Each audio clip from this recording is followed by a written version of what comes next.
Biscuit crumbs. Hello and welcome to the Saladcast. On Sunday the 9th of September 2018, I'm your host Dan Train. Joining me today is Zachary Burgess. More than one crumb. And Robert Kemp. I forget the context of that. Fish in crumb. Fish in crumb. One giant crumb in case of this entire fish. What is a crumb exactly? It's a particulate, right, of bread. Yeah, I guess. But I think that's or cake, I assume, or biscuit. Because if you can have a biscuit crumb, you can have a cake crumb. That's true. You can have a bread crumb. You can have a crumb of truth. Yeah, but that's by analogy with cake crumbs and bread crumbs, I imagine. I don't think you get crumbs in many other foodstuffs. And bread crumb. Chicken crumb? No. There's no chicken crumbs. That doesn't work. It has to be. I suppose they're like shreds, aren't they? That just reminds me of that. There's a Minecraft mod that has chicken nuggets, but then it also has beef nuggets and pork nuggets. And then you mash them together and you make the uber nugget. The tri nugget. The tri nugget. The tri nugget. The turducken nugget. Yes. You could do that. You could totally do a turducken nugget. But you could just use whatever that mashed up crappy chicken yeah, is. You put paste inside it. Yeah. Paste inside it. But nugget seems like a very chickeny thing. Like a nugget of beef just doesn't sound right. I mean, it's entirely possible, fine, right? Yeah, but it's just it doesn't seem as right. It's not like the nugget is a bit of the chicken. No. Who invented chicken nuggets? Have they always been a thing, or are they actually like a McDonald's invention? Because no one else has nuggets, do they? Do they? Because McDonald's chicken nuggets are they're made from paste, right? I guess the whole point of them being called nuggets was because of the outside, right? It's not even what's on the inside. It's because they're like yellow, like gold nuggets. Yeah, like gold, like nuggets of gold. So I don't think shaped like the sort of cartoon mini nuggets, I guess. They're not really a thing, right? Because the McDonald's nuggets, they come from molds, right? So you can actually recognize the different shapes because there's only 10 different shapes. Yeah. Oh, is that true? Yes. How else do you think they would get them to be shaped out of paste? I thought you just make a ball and you shove it in batter, or a flat ball. No. They're carefully designed, apparently. Huh. Isn't that weird? It's not like they're made on the premises. It's not like the guy in the back has the chicken paste dispenser and dispenses them. Maybe they're carefully made now because that one time they accidentally made a McChicken head nugget. Right, but I don't think... I don't think that was related to nuggets specifically. I think that was another McDonald's chicken thing. It was slightly less processed. I thought it was like a chicken nugget that had gone badly wrong and was basically a chicken head. I guess that could have come straight from the factory like that, yeah. I guess. Or that one time they put a chicken cyst in a nugget. Oh, so lovely. Okay, yeah. Moving on. That one always makes me feel a little ill thinking about it. Oh, yeah, horrid. Would you even be able to tell? But moving back to... I mean, it would be pus-filled and horrid. Yeah, but it would have been cooked, so would you actually be able to tell the difference between the consistency and the rest of the nuggets? I don't know what cooked pus is like. Oh, man. It'd probably dry it out. This is actually making me feel a little queasy. Yeah, that's horrible. Okay. So when you're saying about the Minecraft mod, right, what do you combine? Beef and chicken and pork? Chicken and pork. Yeah. Right. So what dishes... The three animals that you can eat in Minecraft. Because they're the actual animals, right? Because you can't eat sheep for some reason. Although actually, I think maybe that mod did get extended to include lamb nuggets. Because you can get wool from sheep, right? Yeah, but you couldn't get lamb until quite a late patch in Minecraft. Please tell me. 1.4 or something. Please tell me it's called Nugcraft. No, it's part of a different mod. No. It's not actually its own thing. So in real life, IRL, what's the best food that combines different meats into one thing? Chicken, bacon, bake. Chicken and bacon, but yeah, that's the thing. There's so many things with bacon, basically. Yeah, there are so many things that are just plus bacon. Right, because you could have beef burgers with bacon, where it's beef and bacon, and then you can have chicken with bacon. And bacon double cheeseburger. Right, so pork is the meat that goes with every other meat, apparently. I was about to say, because when you make burgers and you make them out of a beef and pork mix, that's pretty excellent. Yeah, that's pretty good. So chicken and beef, does that even go? Chicken and beef? I mean, I guess it's part of a surf and turf. Yeah. Or where no. Where That would two be elements fish, of the. wouldn't it? I know, but like Apart from the fish. I know, but some the surf and turf and turf. I think my surf and turf is a bit messed up because of Hungry Horse. You used to just slap every kind of meat on a plate, on like meat platter style. I mean, meat platters definitely work. I'm just thinking of a specific dish where you cook them together. Mixed grills, I guess. Like, yeah, but they're kind of separate still, aren't they? Is there anything? I was about to say it would be like. That's not even beef. I was going to say it's like ham and egg, but that's not A, that's not beef, and B, that's not chicken. That's pork again. Just put pork with everything, it works. That's not. Well, actually, pork and chicken's a thing, right? Because if you do a roast chicken, you'll shove stuffing in it, and that stuffing can sometimes be a sausage. Yeah, and then put bacon on it. I don't think that's necessarily true. I mean, that's just like whatever stuffing you happen to have around. Not all stuffing is sausage based, no. admittedly, but pork and chicken's fine. And then you have pork's just not that interesting on its own. Is that what? But then you'd think that would be what chicken would be for. Less interesting meat. I don't know. Chicken can be gorgeous on its own, though. And pork, I would argue, is gorgeous when it's sausage. And you can wrap that in bacon as well. It's completely obliterated. So you can combine pork with pork. So no, even like ham is tasty, but I wouldn't say it's like a mind blowing meat, right? Like same with gammon. That depends. As well. Yeah, but I get what you mean. I think you're slightly overvaluing chicken, and I don't even like pork that much in like ham and... I think chicken has range. Like, it can be like poopy, or it could be like super good. Like, fried chicken's excellent, man. I think chicken is more generic, and it gets mixed up in people's minds with the other bird-related ones, like turkeys and ducks. No, turkey might be the most generic of the the poultry meats, I suppose, because like turkey's kind of just bad chicken. I don't think it is. It's quite nice. I don't know. It's different. It's just it's dry, so you have to go for the whole Christmas gravy situation. Yeah, I'm not saying it's terrible, but it's just like if someone was to say like roast turkey versus roast chicken, I think I'd be happy with the chicken. Tastes better to me. That highly depends on how it's cooked, I'd say. I think chicken and turkey, if you cook them exactly the same, you'd probably have a hard time telling the difference. All I'm saying, it's not KFT. Have you ever considered an alternative to turkey on Christmas? Like some people have goose. Or, I'd be okay with goose. Goose is good. There was that one year where we had duck and then everyone got ill, which was good. So, but I don't think that was because of the duck. I think that was because of something else that we had alongside the duck. Oh, man. Well cooked duck is amazing. Yeah. Oh man, so expensive. I'm gonna start getting hungry now. But like every time there's an opportunity for a Chinese takeaway to include the Peking duck part, even though it's expensive. You want the crispy shredded duck, man? That's what I mean. Yeah, with the pancakes. Duck and pancakes. Yeah, and the tiny sticks of cucumber and then the plum sauce and the plum sauce and the what's the other part? Spring onion. Yeah. Oh, delish. It's never quite enough of whatever proportions they put. There's never enough of one thing. Like you run out of either pancakes or you run out of sauce or you run out. There's always they never run out of cucumber. That's the thing. No, you never run out of cucumber. There's an excess. You just end up dipping that in the plum sauce afterwards. Yeah. So, welcome to the food cast. Yeah. I just thought I'd ask because of the combo, the Minecraft comboing of meats. Do you like game, either of you? Are you like grouse or pheasant or any of that stuff? It's just that the problem with that is that, especially the smaller birds, is that or whatever, it's just a bit more awkward to eat, right? I mean, there's less of it. Yeah, exactly. And you have to kind of eat around, usually have to eat around bones and things and stuff with those. So it's just but they are nice, but it's just a little bit like you're picking very strongly flavored stuff out. It's a bit too much work.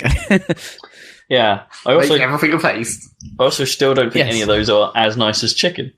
This is my problem. It's like they're nice as a sort of like it's quite nice to have a slightly different flavor on my palate every now and then. For sure. But it ain't chicken. I think this is really just telling us about Rob's upbringing, really. How much he likes chicken over all the other more fancy stuff. But everyone eats way more chicken than as a country we eat way more chicken than anything else, I think. I didn't really try game or any of that stuff until fairly late on. Either. No, exactly. It's not like I didn't really have the opportunity to. But that's it's not like you're like it's like you like chicken more because you've had it for longer and it's been ingrained in you. Oh, but I don't think that's true of like other foods because Mum used to always make a lot of gammon stuff, and I kind of can't. Yeah, I hate gammon now as well. Yeah. I'm not a fan. It's not that I dislike it. It's like I have like about half a meal of gammon, and I'm sort of done with gammon again for another couple of years. You have to like get the right sauce going on. Like people do parsley sauce with gammon, which is a bit weird, don't they? I'm not a big fan of parsley sauce in general. There's the classic put a ton of pineapple rings on it thing. Yeah, which is good, much but weird. That's once in a while. You can't do that every time. No. It's like pineapple on a pizza. Maybe one time every now and then, but you can't do that literally every time. You can't do it that often.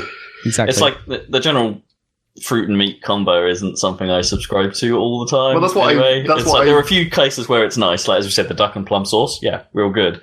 Like people go on about the pork and apple thing, and I'm like, not for me. I mean, I think that's the main problem that I've been having more with the gammon that I've had recently is when it's just anything where it's like sweet sauces or when it's glazed and it's just too sweet to go. And I don't think that combo works for me. The salty gammon meat and then the sweet whatever you put on it.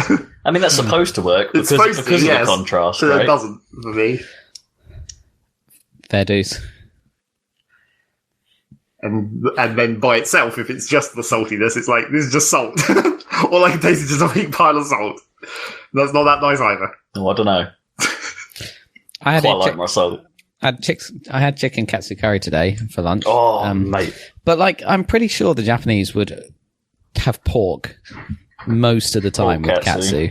Yeah, I think that's the actual dish. I think chicken katsu might be invented. I'm not even sure, but I don't care. It's just like every element of a sweet and sour chicken ball is like invented pretty much for like UK markets, isn't it? Oh, is that right?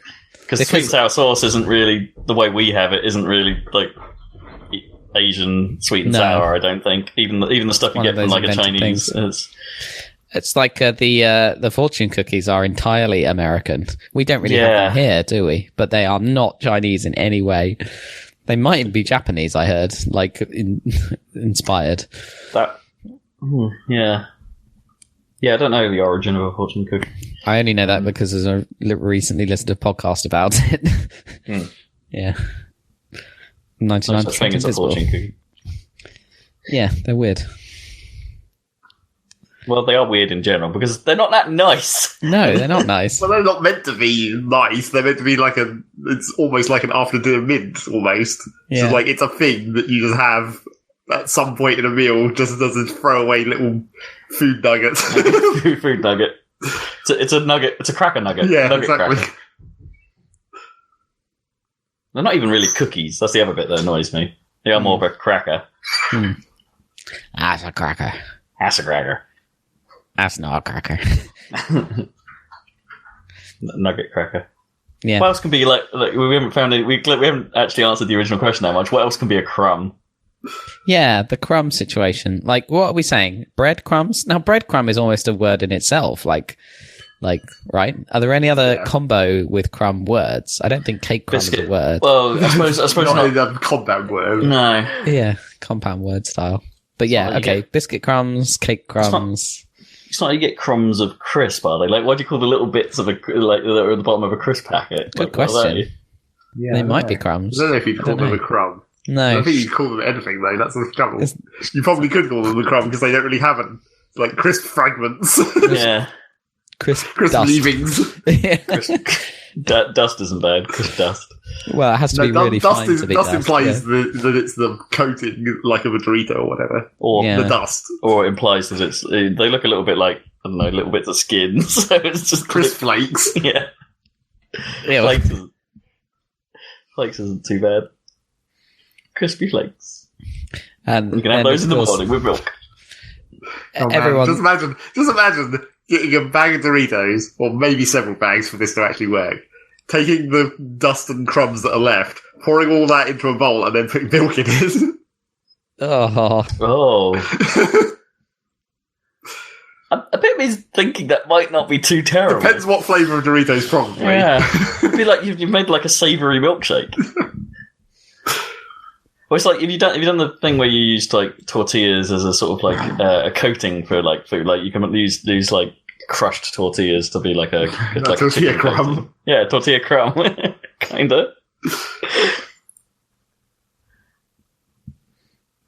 Also tortillas, like tortilla chips or tortillas. It is.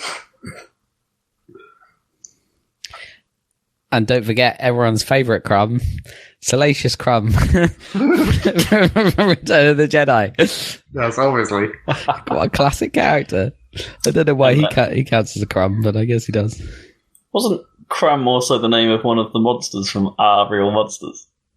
Yeah, that sounds... The guy that held his eyeballs. Could be. That may have been something close, but not actually that. I mean, what, a little bit like Crumb from Fire Emblem. Yes, exactly. I mean, you get Crumb Bum. Whatever that means. Yeah, don't really know what the crumb part of a crumb bum really refers to. Is it literally someone who sat in crumbs? Yeah. Is that one that's like, he's so poor he sat in some crumbs for some reason? Or are you describing someone as an arse shaving? Just... That'd be a bum crumb. Not a bum crumb bum. Oh yeah, true. You're such a bum crumb. A crumb bum has to be someone that's accidentally sat in bread. Just a big pile of bread. So I'm trying to look up the definition. Here comes the Google part. Yeah, the Google part. The definition of crumb. It's exactly what we say. It only lists 3 things. So it says a small fragment of bread, cake, or biscuit. That's it. It doesn't say any other things. It's just bread, cake, and biscuits. That's it. What about pastry?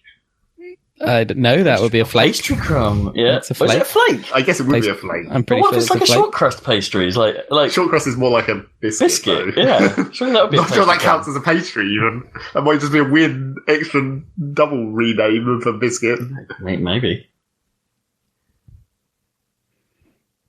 Because I think that like you call it short crust pastry if it's used in like a tart or whatever. If it's used as part of a thing that's not actually just a biscuit by itself. You've used short crust biscuit to make a pastry for another thing. I think I might contest that one. I think I might go with pastry crumb being a possibility. Yeah, okay. There's a grey area. Yeah. As always with language.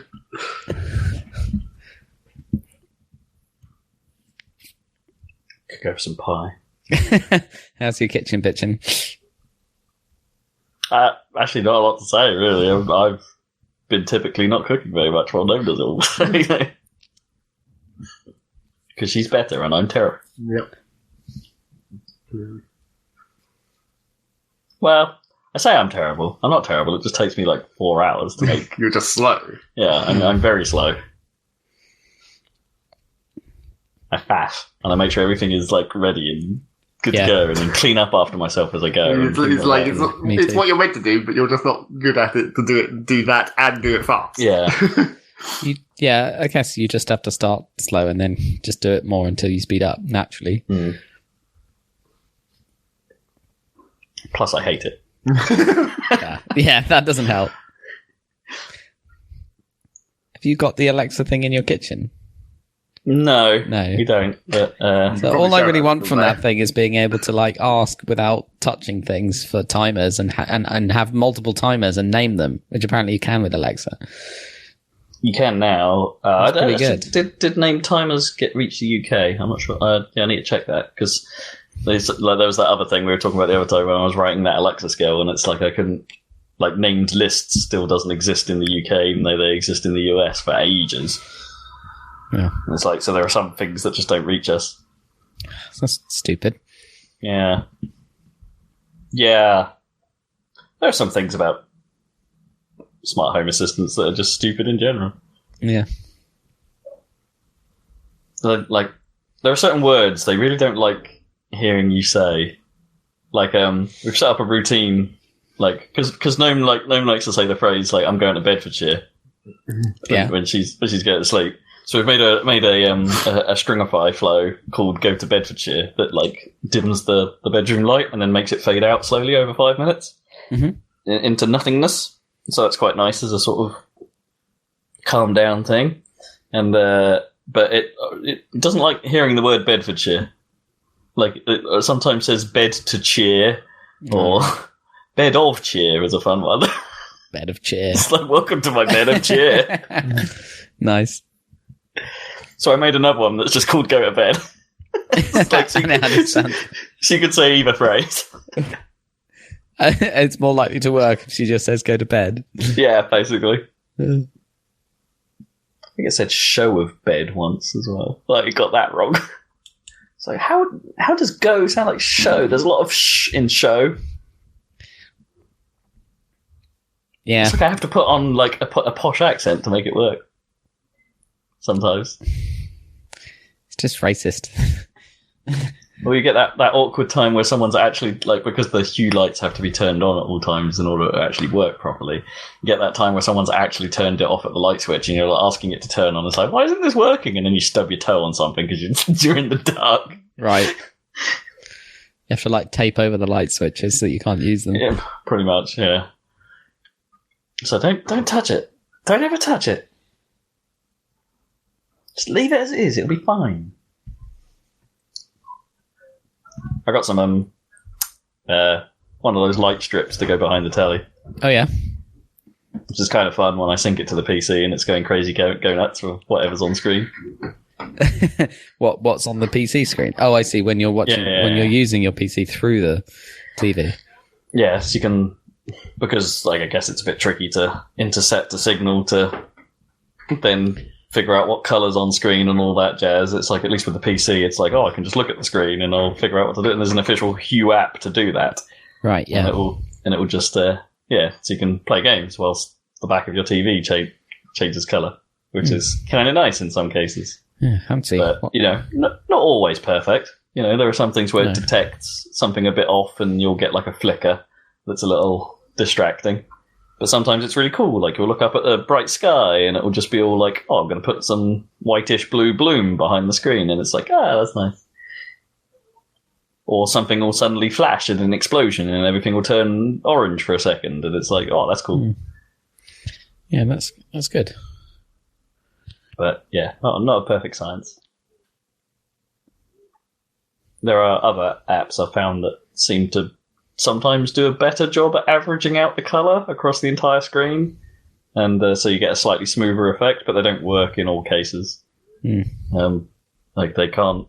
the one I've been messing with most is called Screen Bloom, but it doesn't like full screen video feeds. It's like it works better on Windows like stuff. So if something takes over and goes full screen, then it's like, this isn't working anymore. And it's like, so close. Whereas the Hue app can deal with that. So close. Cool. It's fun. Light strips.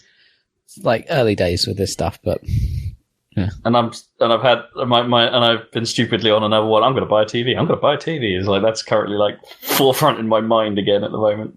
Yeah, well, I mean, your TV is long-standing service. So. Yeah, but it's got to the point where it's like, I know I should wait till Black Friday at this point. It's like, I want it now. Is Black Friday really that good a deal?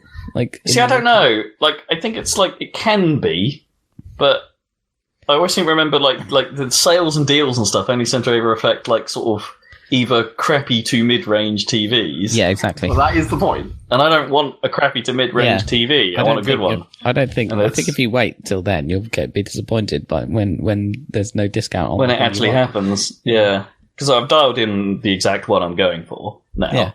It's like that changes every now and then as technology moves on. But the one I'm going, it's a Samsung Q9F.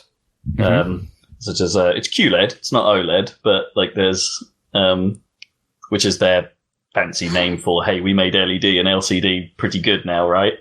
I don't know if it falls under the quantum dot crappy moniker. I suppose it does, but quantum.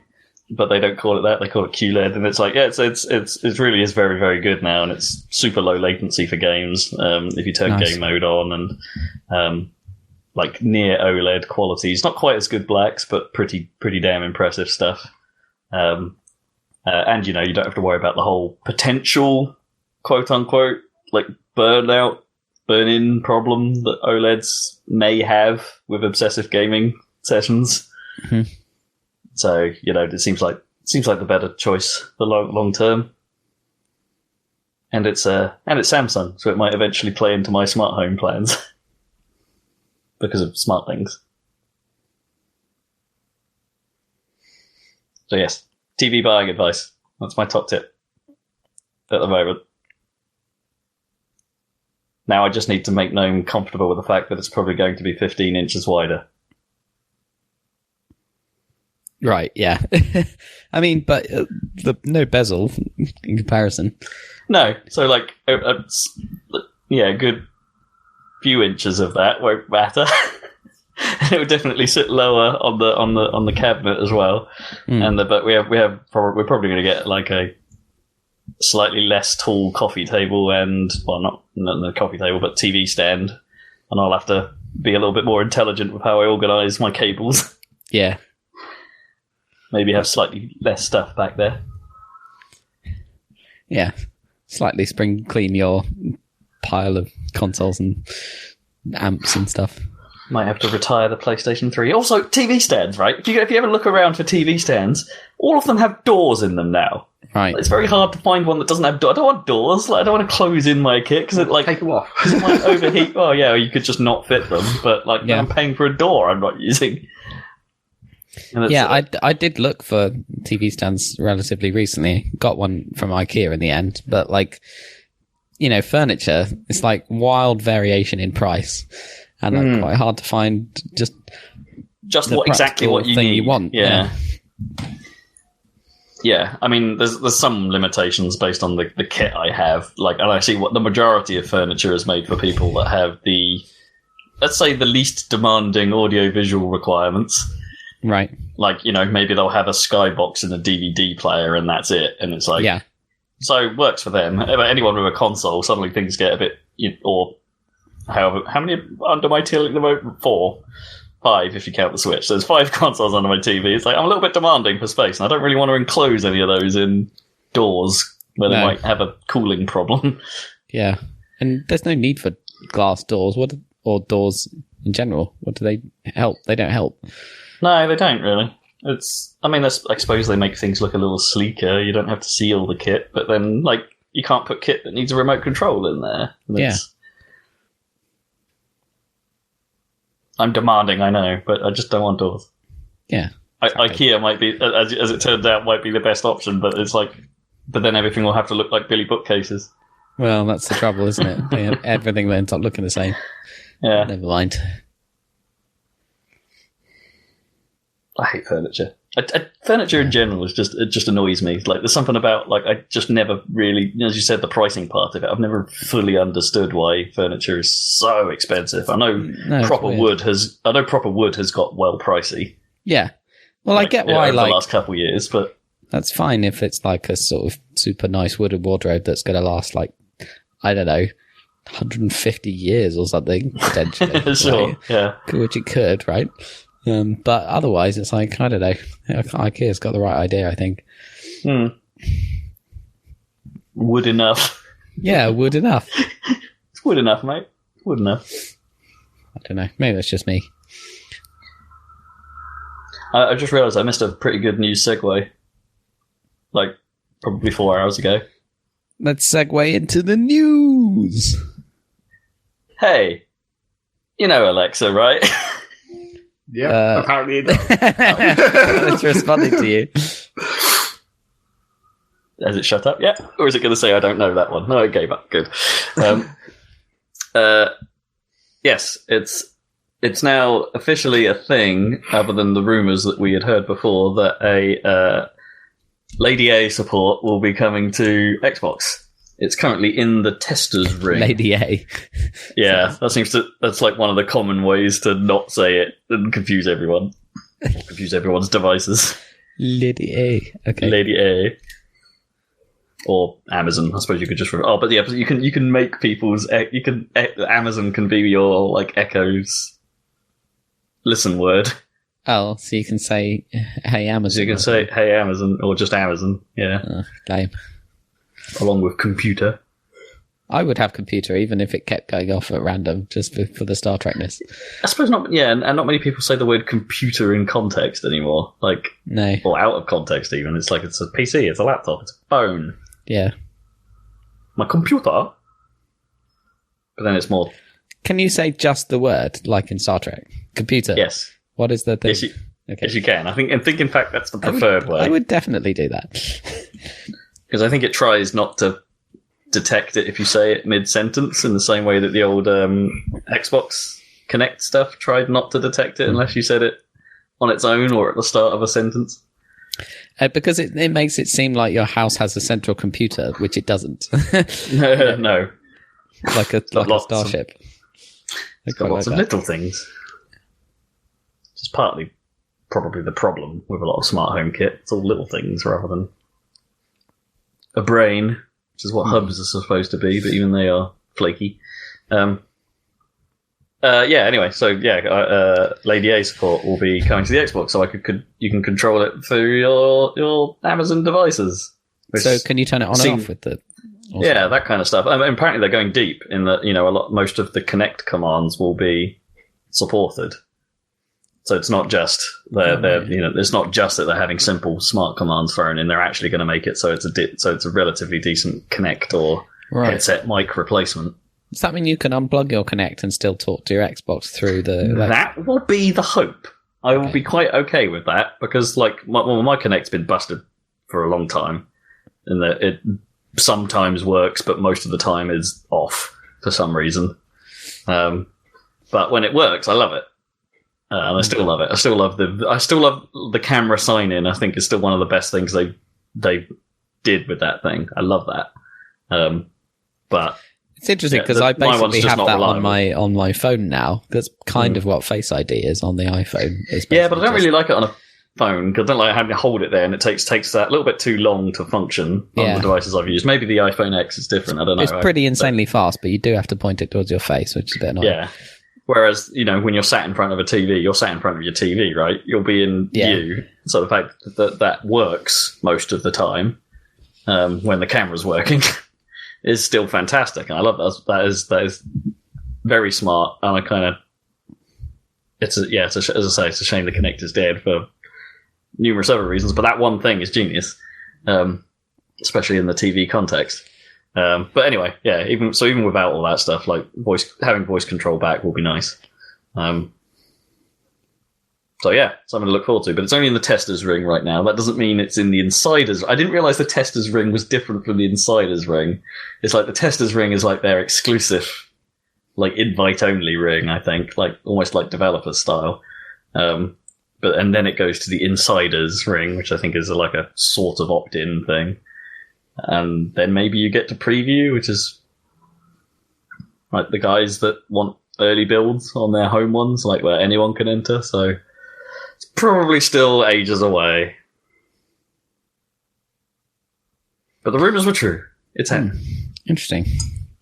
Well, now we're in news. It's a section about the news, but specifically the news about video games, because this is a podcast about video games. What? I'm never got news, so this section is going to get a lot. Yeah, there's not a great deal of news. Yeah. What have we got? What's that Cyberpunk gameplay demo that you've watched more of than the rest of us have? Yeah, I've watched it. In fact, I've kind of watched it twice, I suppose, because I watched it through, and then I watched the Digital Foundry chat. Oh, the technical teardown, it was kind of interesting. Interesting. I mean, I haven't played The Witcher much. You did, Zeg, didn't you?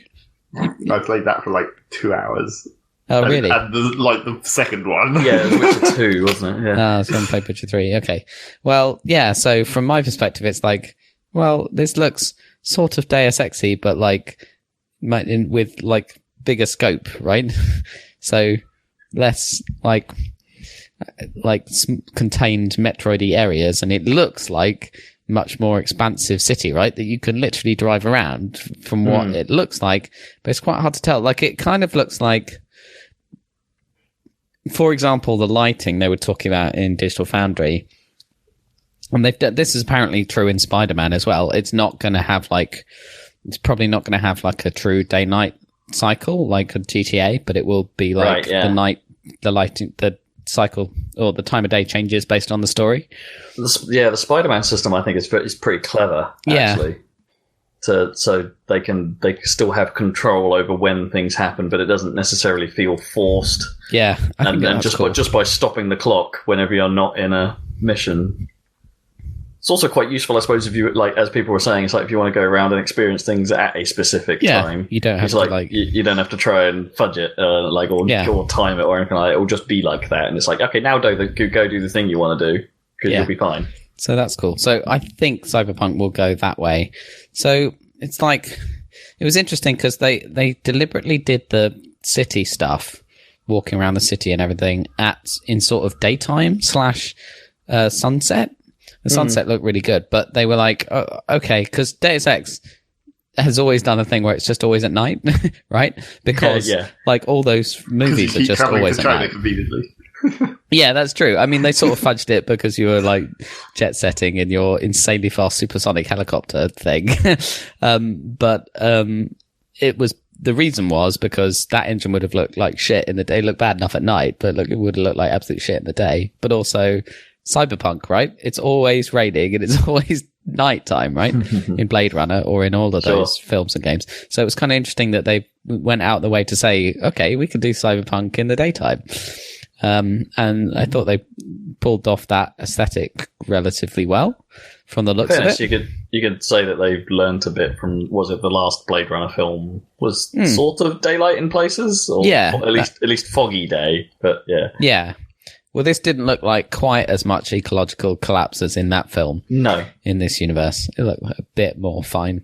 And then it had the usual cyberpunk tropes of like, so it was like an amped up Deus Ex, like, you know, in Deus Ex, you walk up to a stupid medbot, you click on it, you select your, you know, you choose your augmentation upgrade and go beep, and then it's installed. When this had a massive sequence where you're sitting in a chair and you're choosing your upgrades from a cool like holographic menu, and then you can see it being applied to your hand by some crazy machine and shit like that. Yeah, I mean, this stuff's cool, but the gamer in me immediately went, "Is this going to be really irritating really quick?"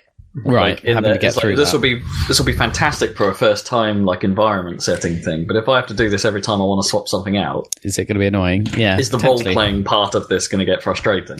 Yeah. So the game, like the shooting looked pretty good, but it's always impossible to tell how it's going to feel. Yeah, you got to get it in your hands. Although it looked fairly kinetic, which is good because you know, some of these things can be a bit sort of, you know, like Fallout shooting or whatever can be a bit sort of, you know, slow moving or whatever, and you're always pausing with the VATS and everything. I mean, not that that's not cool, but it's totally different to this. Was definitely going. Fallout has a weirdly static look to it, right? You're not exactly like swinging your cursor around all that much, or which is I'm not quite sure why. It just sort of has that look. But then, equally, it's not as swimmy as something like an early Killzone or So I thought that looked pretty cool. I like the sort of. You know, me and dropships. I quite liked the sort of medical team dropship things. I thought they looked quite cool. Although the problem with that is, like, in general, in like science fiction futuristic stuff, is there's no actual like predictable like hover technology, you know, that you could imagine actually happening. Really, do you know what I mean? Like, helicopters are helicopters. And that, I mean, I thought about this quite, you know, recently, but like, you know, helicopters, they work by pushing the air down, right? And so that's the only way you can get things to hover. And so the whatever future jump ship or whatever is going to have to do the same thing. And like, that doesn't really work very well for like spinners or whatever, like cars, or that's why that's why there's no flying cars, right? Because there's no actual way to do it. I mean, the best drop ships and stuff like the Halo Pelican are freaking massive, and they have giant jets, which would work. That would actually work, but it wouldn't. And they make a lot of noise, and they make a lot of, you know, they spew everywhere, and there's a lot of kickback, which looks cool. Yeah, I mean, that is actually cool and sort of semi-realistic, but like for what they need for this, it's hard to invent something. So they have the usual sort of, you know, sort of pulse blue jet circle things, blue circles, and it's like, oh, okay, fine, but still, it was kind of cool. And they had, and those guys, the medical guys, had the classic helmet that entirely covers your face so you can't see thing, What games have done that? I guess that must be in Deus Ex as well. Yeah, there's definitely helmets that cover their eyes completely, right? It must be. I don't know. And a lot of sci-fi stuff normally has an option where it's that, right? Like, yeah, you could argue that characters like Genji from Overwatch have a helmet a bit like that, or I'm sure most of the Warframes kind of look like they're probably that. I think in Warframes because they're like actual spacesuits. Yeah, Warframes are weird, aren't they? But I suppose Halo makes sense because it is actually a visor. Wasn't there that? Oh no, there's a Halo thing again. I was about to say, isn't there one in Halo that's just like a dome that goes over and it's just one bit? But no, actually, that's just one big visor. Yes. Giant visor. No. So yeah, it's like clearly Dan, is just thinking about the classic example from Deus Ex, like those first guys you meet, the dudes in grey, the NSF guys, whatever the fuck that face mask is for. Yeah, like a gimp suit basically with like a rectangle, like Geordie LaForge visor or something. They're kind of weird, and that doesn't make any sense, but because those guys are not like supposed to be that high tech. I don't think. No. They're like the most generic shitty terrorist group. Yeah, like the shitty terrorist group. But like homegrown terrorist group, right? Then it's not like a... Well, they're like secretly supported by the higher level people or whatever. Yeah, but they're just like... They're kind of a bit... Why would they have that tech is what you mean. It's like if they have something that's like just a solid block of metal in front of them and they need cameras inside. It's like, why would they have that? Yeah, kind of. Like, they kind of look a bit more futuristic than the UNATCO soldiers when they're just like a rebel group, which is a bit weird.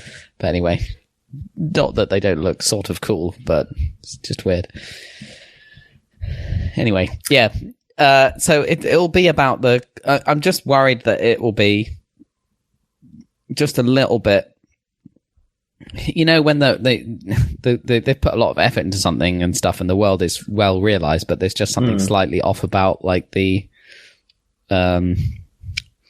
world itself. Do you know what I mean? Or I don't know, but it depends how good the writing is for the stories. I see what you mean, yeah. Because the mission that they showed looked really fun. So if they're all like that, then it's going to be a great game for sure.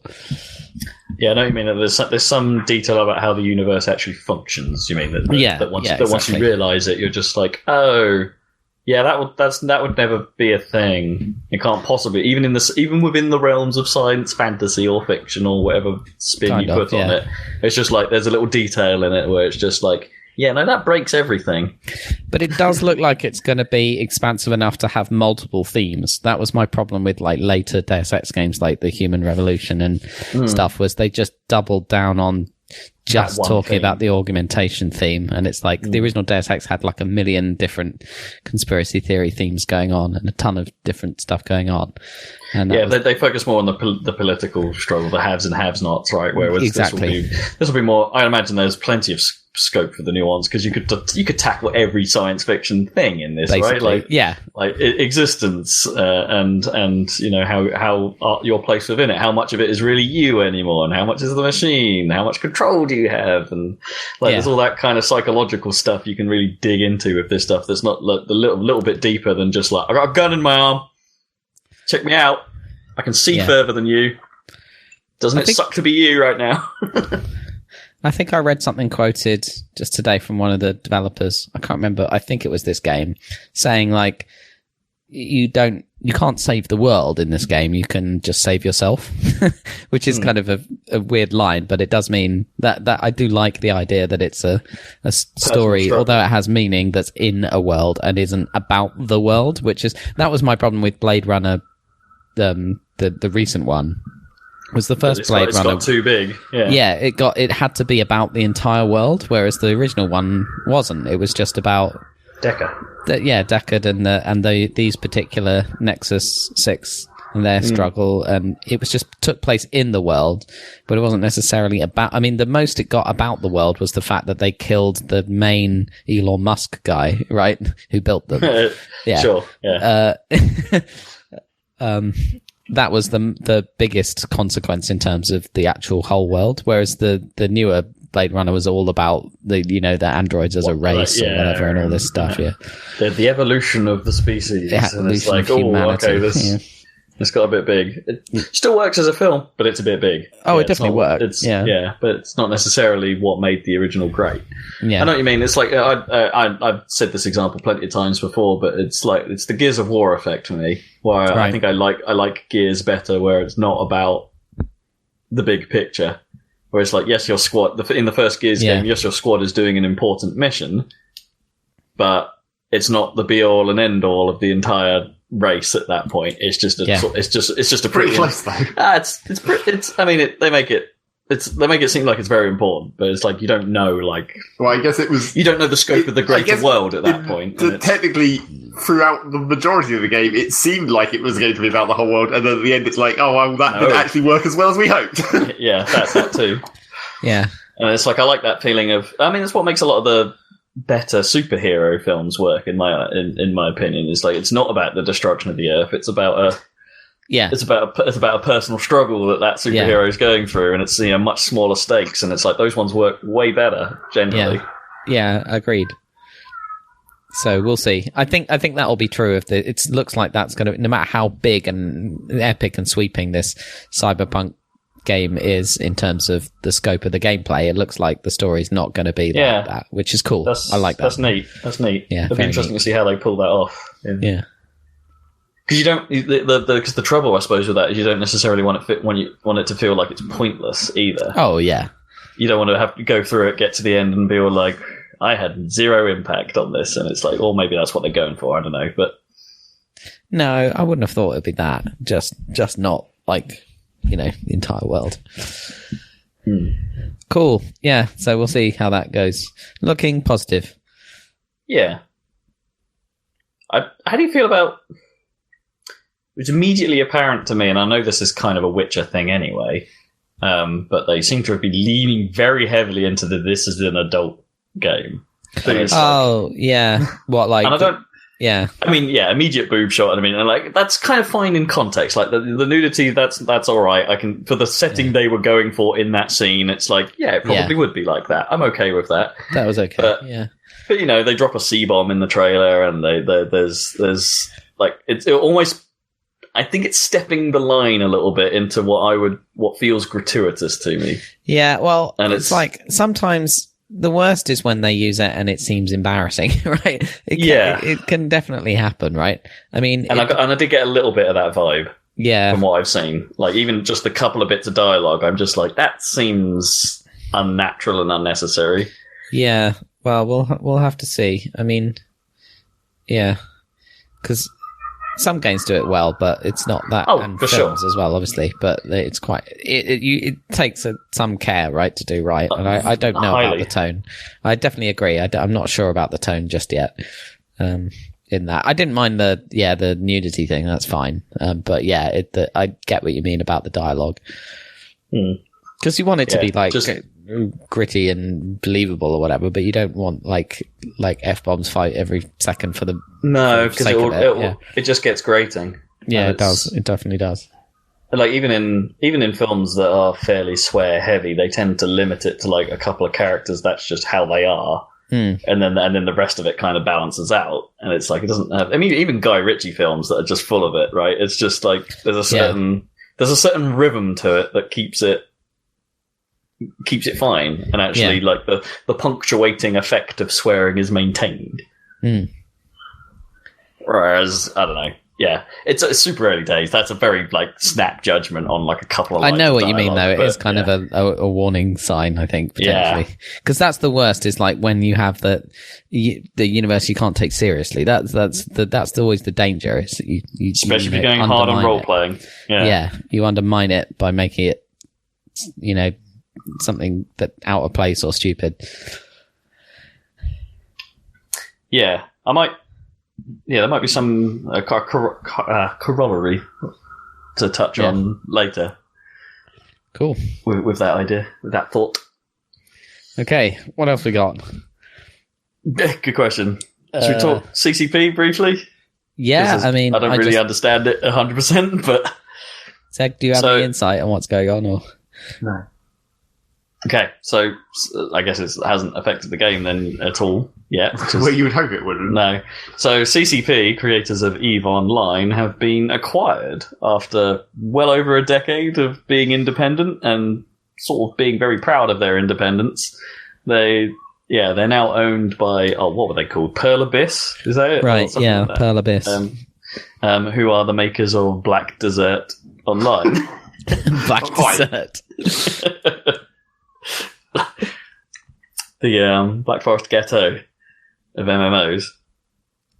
It's so they're Korean, I believe, like most MMOs. Yeah.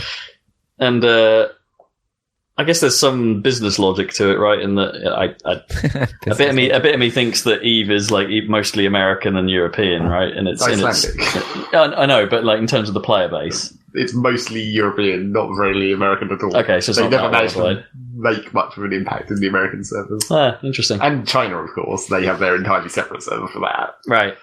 All right. So Tranquility, the main server farm, that's not where the Americans play. No, London. I know, but the Americans don't play on Tranquility, do they? Or... Well, they do, but it's not because of the way the whole time zone situation with battles in EVE worked for a long time. They tried to fix it, but time zones were such a big thing, and there was already such a European population. It was hard to make an impact as an American set. You were actually almost better off in terms of time zones being Australian, because then you were so far apart that it actually was a tactical advantage. Right. Yeah, because of the whole, you could get the drop on people because they weren't awake. Yeah. Which is mad. But kind of cool in its own crazy way. So maybe this is an inroad into the Korean market for them. If China has to have their own thing because of censorship and all that jazz, right? So it's I guess maybe Korea haven't actually been exposed to EVE very much, so maybe that's an inroad. But likewise, it could work the other way around. Like maybe Black Desert wants to expand more European. I don't know. Or maybe they just want to, they saw, hey, CCP, you've been doing massive servers for a long time. You're really good at this stuff. We need some of that for whatever project we're working on next. So, I don't know, maybe this is they'll direct some skills out of EVE into something else. Or maybe they were more interested in the other part, the vampire/werewolf, whatever the other thing that CCP did was, that no one really cared about. Did that ever come out? It did. Did it? I think so. Oh, I only ever remember super early development stuff about that. I mean, even then, maybe that is just something that they want to resurrect. Yeah. It's we like that part. We don't really care that much about spaceships, but we like the idea of this other bit. It's not like CCP haven't had ambition, right?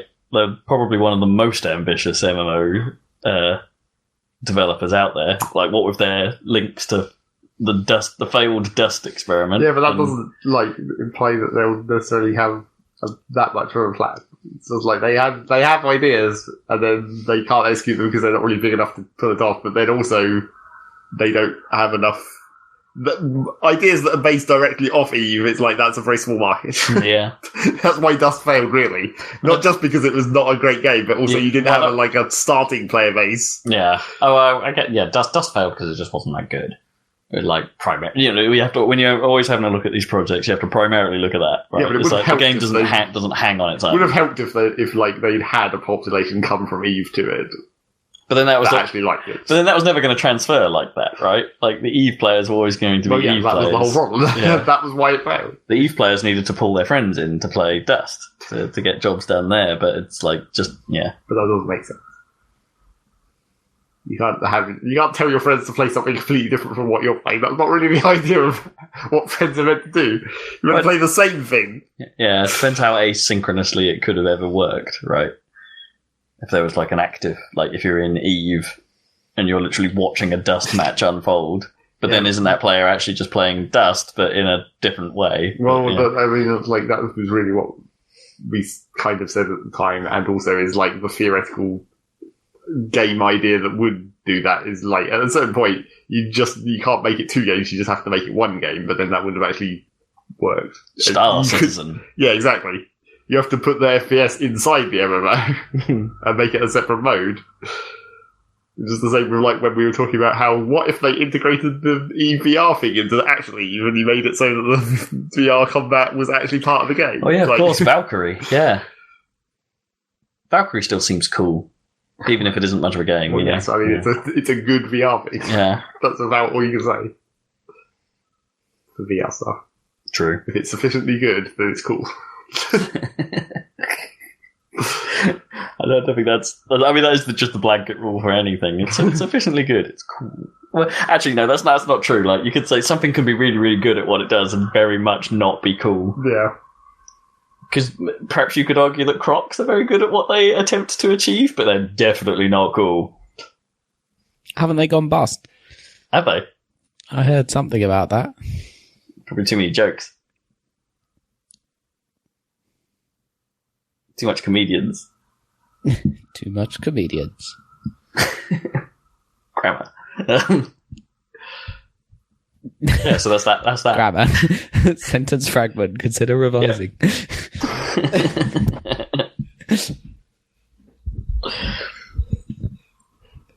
Yeah, so that's that. That happened. News. Do you see the trailer for COD Blocks 4? The PUBG edition? The blackout mode. I continue to not particularly care about Black Ops anymore. I'm gonna actually COD in general. I think I've now fallen off. It's like I wouldn't have minded to. I still don't think I will particularly mind playing. In fairness, I haven't touched them since Infinite Warfare. I think Advanced Warfare was the last one I played, so I haven't actually played Infinite. I haven't played World War 2. I haven't played Black Ops 3. So yeah, I've been out for a while, I suppose. But I wouldn't mind playing Infinite or World War 2. But Blops, yeah, don't care. Don't care anymore. Which is a shame. But yeah, this blackout mode looks like Battle Royale, man. Yep, it certainly does. But they've got cars, I suppose. They had vehicles. Yeah, it has ATVs and stuff. Which I guess are new for a multiplayer COD. Everything's converging. Like Battlefield will be this way, right? So yeah, I mean they'll be directly comparable, right? You'll be able to play. Yeah, I mean I struggle to think how well this is actually going to succeed for people like Battlefield and COD at this point, because I don't know, there seem to be so many Battle Royale games appearing, and almost all of them are failing. I mean, the recent example is the Culling 2, right, which was a bad PUBG. I mean, we already said that much sooner after PUBG and Fortnite came out. We were like, it's already too late to start thinking about making one of these. It's pretty much peaked after two. These two are two. I mean, it's weird. There's they've if you're talking Battle Royale, they've clearly splintered into two camps. You've got your Fortnite style and your realistic style. And PUBG got the realistic down early. Fortnite splintered off into its own thing and made it weird and wonderful. And their rapid dev cycle continues to make it the forefront of that. Yeah. That said, PUBG may be ahead on the realism side. I think it could be possible for PUBG to be ousted. Sure. Probably, yeah. Because they haven't been particularly fast and they haven't been particularly slick and stuff like that. I think there is room for people like COD and Battlefield to come in and maybe do that. But that's probably only going to work for one of them, right? I don't know. And Battlefield might be the better placed one to do that than COD. Just because of what they've always done. They've been all right at that sort of gameplay already. It's but will it be as big as PUBG? I don't know. I kind of doubt it. And also, is it that these modes existing in these games going to splinter an already fragmented player base in those games? I guess it's probably. It's probably not going to be quite. It's just a weird ass marketplace, and it's I just don't think there's a lot of room for everyone to try it. Star Wars Battlefront Grounds. Yep. Well, fortunately, it seems like both Battlefield and Black Ops have cocked up their own formulas so badly that it's not really going to matter because no one wants that part of the game either. Yeah, I've heard because the Battlefield beta's been going on, right? Yeah, and it's there's been a lot of calls saying it's like that this isn't actually as like it's slowed down somehow. Like it doesn't feel as there's something off about it. Like is the general feeling I've been getting about it. And even though it like must be highly based on what Battlefield 1 was like. Well, because it's that exact same thing again. It's the same Battlefront same Battlefront 1, Battlefront 2 and Battlefield 1 engine, just with a new skin again. You can easily tell. You only have to look at it for like a couple of seconds and I'll be like, yep, that's still that engine. Frostbite has a look. That's like for sure. Yeah, but it hasn't had that look since, it was initially. Battlefield 3 doesn't look like that.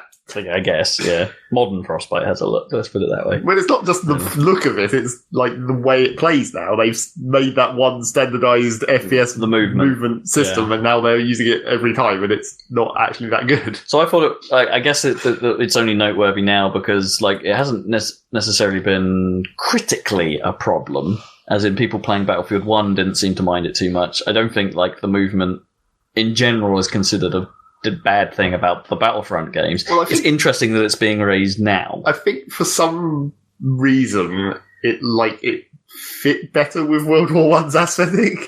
Like that kind of like weirdly fast feeling movement, but like it's like sort of exaggerated animations because when you feel like in an old school kind of World War One setting, it's more physical. It's more like just people doing things. I guess. And it also kind of fits in that way into Star Wars, where, like, in Star Wars, it's because it's exaggerated in, like, the weird ways stormtroopers always were. Right. It's like those kind of flamboyant deaths and all that stuff. Oh, I see what you mean. You can be a bit campy with Star Wars and it works. It fits in there, but then once you come to World War II, it's just like, something doesn't quite seem right any longer. And even though they've tried to make it an alternate World War II the same way they did with Battlefield 1, it's like, it just doesn't fit as well now. Yeah, I don't know. I'm willing to suspend my disbelief on that stuff until I feel it for myself, obviously. Well, I think it's like, regardless of the actual gameplay of it and the whole everything else about it is still a problem. We have the problem where it's not worth me going into it because, me and Dan are probably the only two that actually have machines that are going to be capable of running it at the moment, like on PC. And, you're not going to go into it because it's a Frostbite game and you've had problems with that. Well, and not just from running it, from, like, the whole everything else around it. Right. Like, it's clearly operating on the same shitty unlock system and bad progression that they've had the last three games as well. Yeah, they haven't really said too much, have they, about how progression's actually going to work in V. I mean, they've shown some, presuming that, because this is a beta, which doesn't actually mean beta, that this is pretty much going to be how it's going to work in the final game. It looks like an incredibly bad unlock menu, very similar to Battlefield 1 and all this bullshit, and like the weird like currency that you have to earn through gameplay and then spend it, and you don't just get unlocks for using guns or whatever, you're earning a currency and you choose what to unlock, which theoretically is better, except it makes all these unlocks feel generic and worthless, and maybe they are, or too expensive for things that you don't think should be so expensive. It's weird, although if you think back, it's like it feels slightly odd to be criticising that system when, if you look back to Battlefield 3 and 4, the criticism was that like the unlock tree was kind of fixed. It's like you had to play with a class for a certain amount of time in order to get the thing you wanted. Well, that was because it was fixed. There were some things in like Battlefield 4 especially where it was stuff that you could only unlock by playing one class, but you didn't even necessarily have to use it in that class. That was the ones that really got you, where it was just like, this sniper rifle is also usable on like the support class, but you have to play as sniper for a long time to unlock it.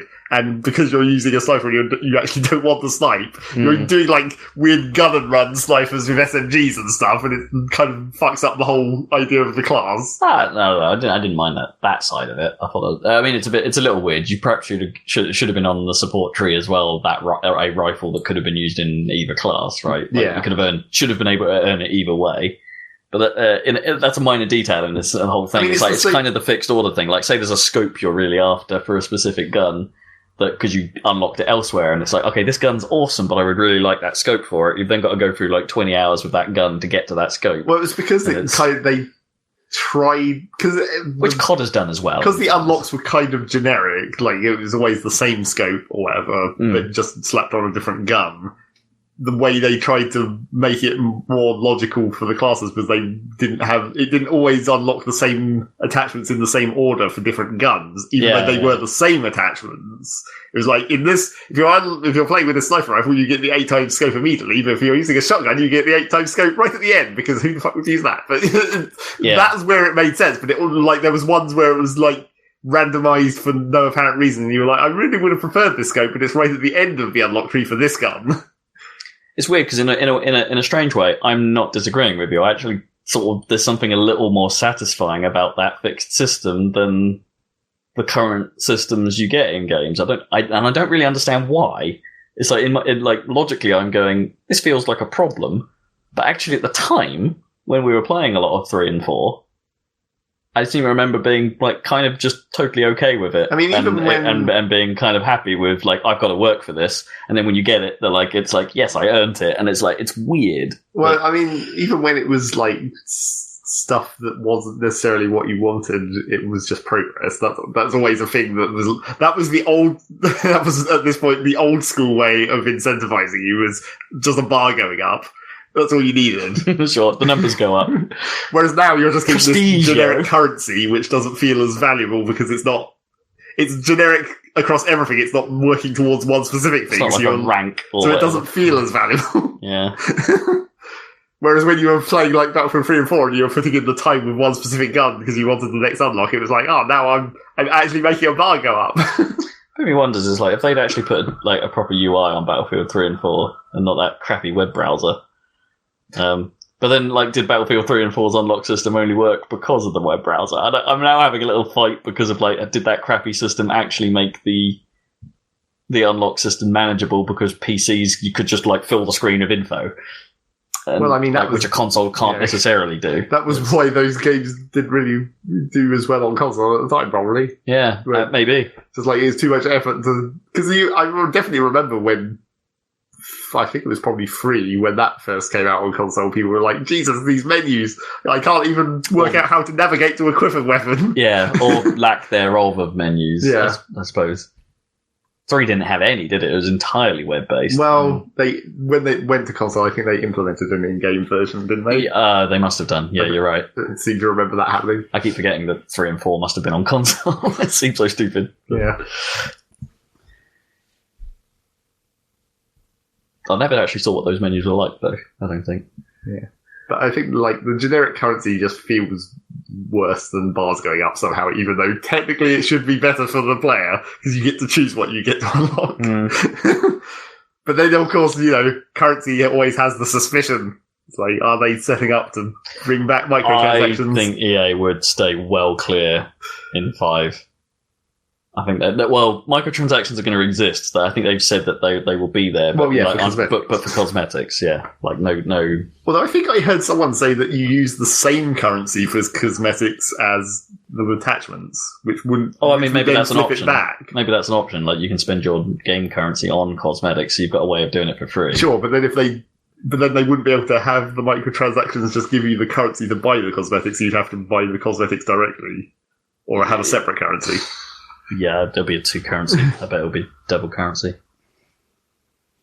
Premium currency. V-Bucks. Dude. Premium. Premium. And I saw someone complaining about this is another one of those things where it's just like, why make it feel worse than the old system where they were showing off, like, here's the unlock tree for this gun. It's like, here's what you can do to upgrade this specific gun, and presumably all the guns have it. It's like the customize options. And it just has an option where it's just called faster bullets, where it's like, you don't have to lead your target as much because your bullets go faster. And it's like, why is that not called, like, high velocity rounds, and it's like an upgrade to your clip or something? Why is it just called faster bullets? It's like, you're kind of making it seem more like just a stat bonus that mysteriously happens rather than being an actual upgrade to the gun. That's like Battlefield Simplified Edition, is what that sounds like. Yeah. It's like we've made the language easier to understand. I mean, I'm sure that's what it is. They're probably trying to dumb it down for more casual people who don't know what the fuck high velocity rounds means. Hey, here's some news. Didn't Patrick Soderlund leave EA? Yeah. That we didn't talk about. I mean, what is there to talk about there? I mean, we won't be able to... Apart from Suspicion again, where it's just like, did he leave because of how fucked up Battlefield is getting into pre-orders? Or how Battlefront went, and like it all caught up with him eventually. I don't know. Or both of those things. Or that he was just boring on stage. Battlefield got delayed as well. We didn't talk about that. Oh, did it? Got delayed out of the middle of Black Ops and Red Dead into November, where it can stand by itself and maybe get some more pre-orders, which is what they're hoping. But you know what? That's actually not a terrible window for it. Unless people jump on the COD and and spend all their money early. Because I don't think delay after them will... Well, I mean, delay... I suppose you can't delay ahead of something, because that's not a delay then, but... The problem is delaying after something doesn't necessarily recover as many sales as delaying ahead of something would if you could do it, which you can't, because that's not how delays work. That's not a delay. No, you'd have to bring forward your release date. But I can see why they were doing it, because it guarantees a little bit more media coverage, right? Or without being flooded by, the other games in there. I guess, for media, but... Surely the main reason they're putting it into another month is to be like, now people will have a paycheck to spend again. Well, I mean, that's or whatever. That's probably exactly it, yeah. But, I'm not sure that's going to save it, really. Or make that much of a difference. Or 10% of the EA shares difference, anyway. What month is Red Dead again? It's October, right? October 26th, so end of October. And, the other classic thing about that kind of delay is it makes you look weak. If you can't stand among those other two games, if you don't think people are going to be enthused enough about your game to buy your one over those two. I mean, they're right. Yes. But well, for Red Dead, anyway. For Red Dead, yeah. I don't know about Black Ops. Oh, yeah. I mean, are they right about that weakness thing, really? I don't buy that. Not whether it's right or not, it's just how it looks. Not which one of those is actually going to be better. Yeah, well, I wouldn't have subscribed to that at all, but maybe that's savvy consumer logic. I mean, that's probably why the EA shares fell dramatically after that. Huh. They were like, the shareholder confidence goes down in how good the quality of your game is if you're saying, it can't compete in this week, so we have to move it. And also our pre-orders are shit, so we want to make those better as well. For all we know, there could have actually just been a legit reason. It's like, hey, something went wrong on the server side. You need a couple weeks. Well, but then... The beta isn't going as well as we thought. Can we have some more time? Well, this was before the beta, though. Yeah. And, what are they going to fix in 2 weeks, really? The classic situation. Well, it might be that they have a very specific bug that they want to find.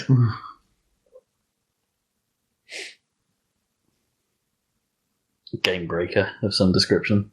EA might be a little nervous about putting out a buggy game as well as a... Well, yeah, that's that as well, yeah. But I think at this point we pretty much just have to say that we're more or less done with Battlefield and COD. Yeah, I think I could get into a Battlefield. I think I really could.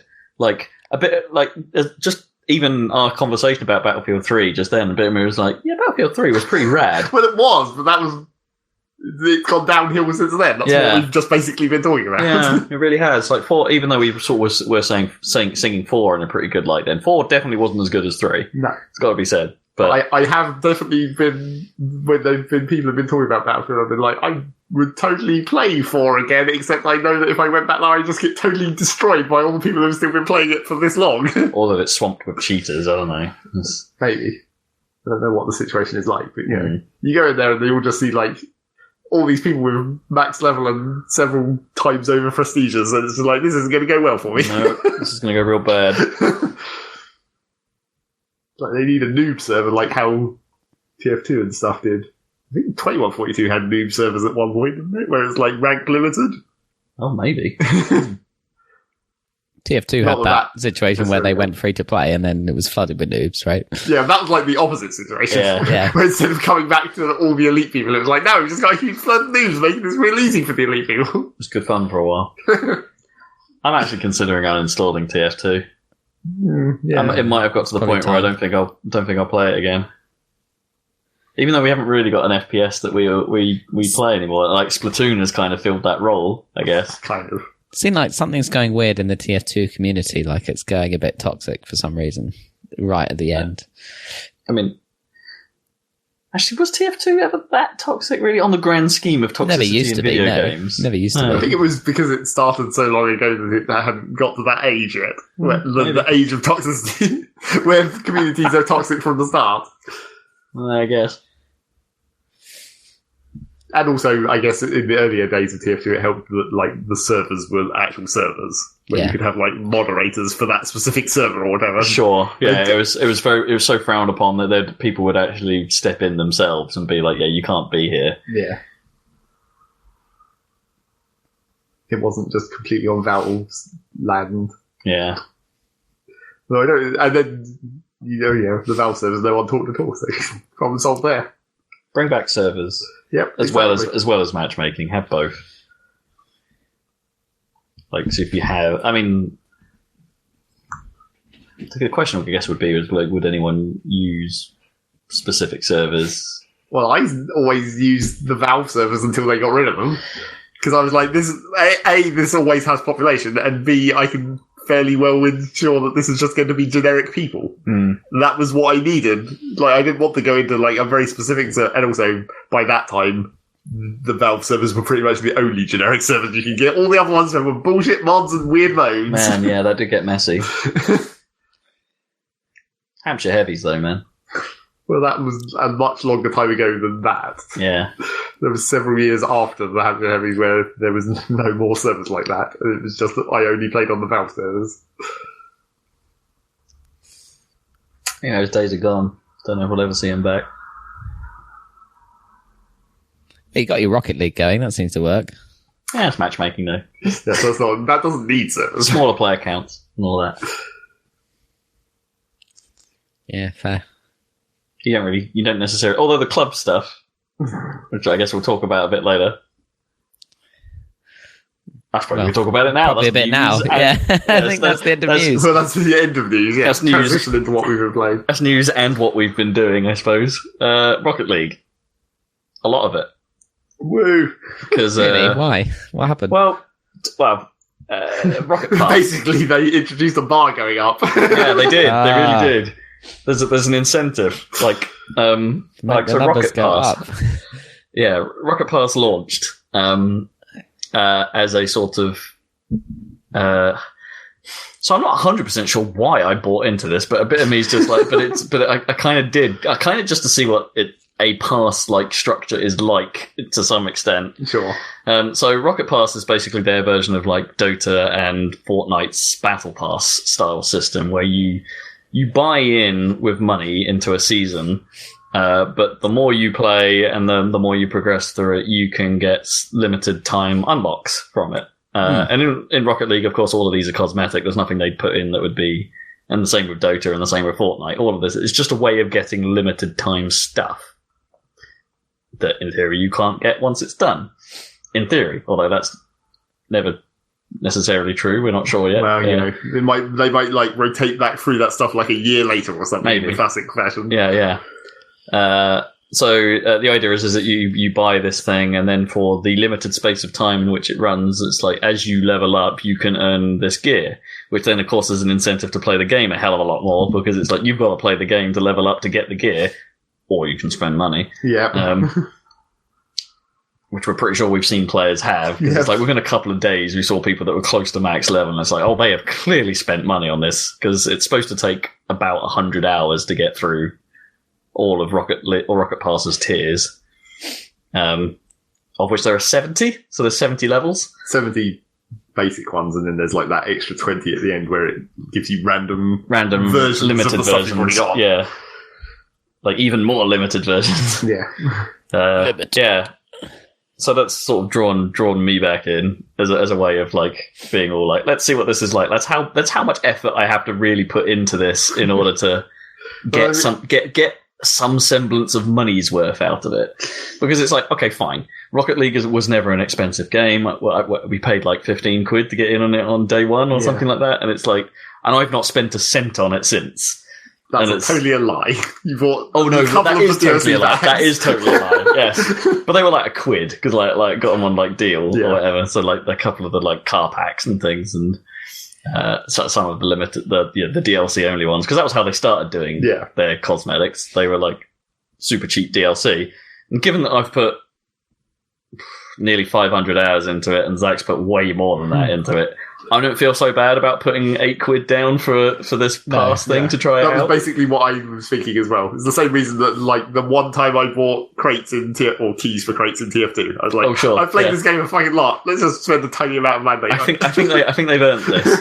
Yeah. It's like, maybe some of the loot box ideas could be considered shady, and Rocket League is possibly subject to some of these gambling discussions, yada, yada, yada. But at least it's definitely always cosmetic.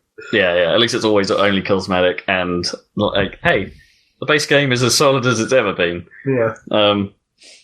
There's no reason not to be playing more of it. You still get a lot of free shit for free. Yeah. Even with the Rocket Pass, because there's the free version of Rocket Pass that runs parallel to it. Yeah, which doesn't have less unlocked, but you do get some stuff. Yeah, and you'll get some stuff that's specific to the season, and also some decryptors that mean you could unlock some of the crates that you've been getting over the years. It's like this whole thing seems like reasonably decent, like whichever angle you look at it. Okay. To me, anyway. So yeah. But that means I've been playing way more than I'm used to than I normally do with Rocket League. Maybe this will mean I'll finally get better. I don't know.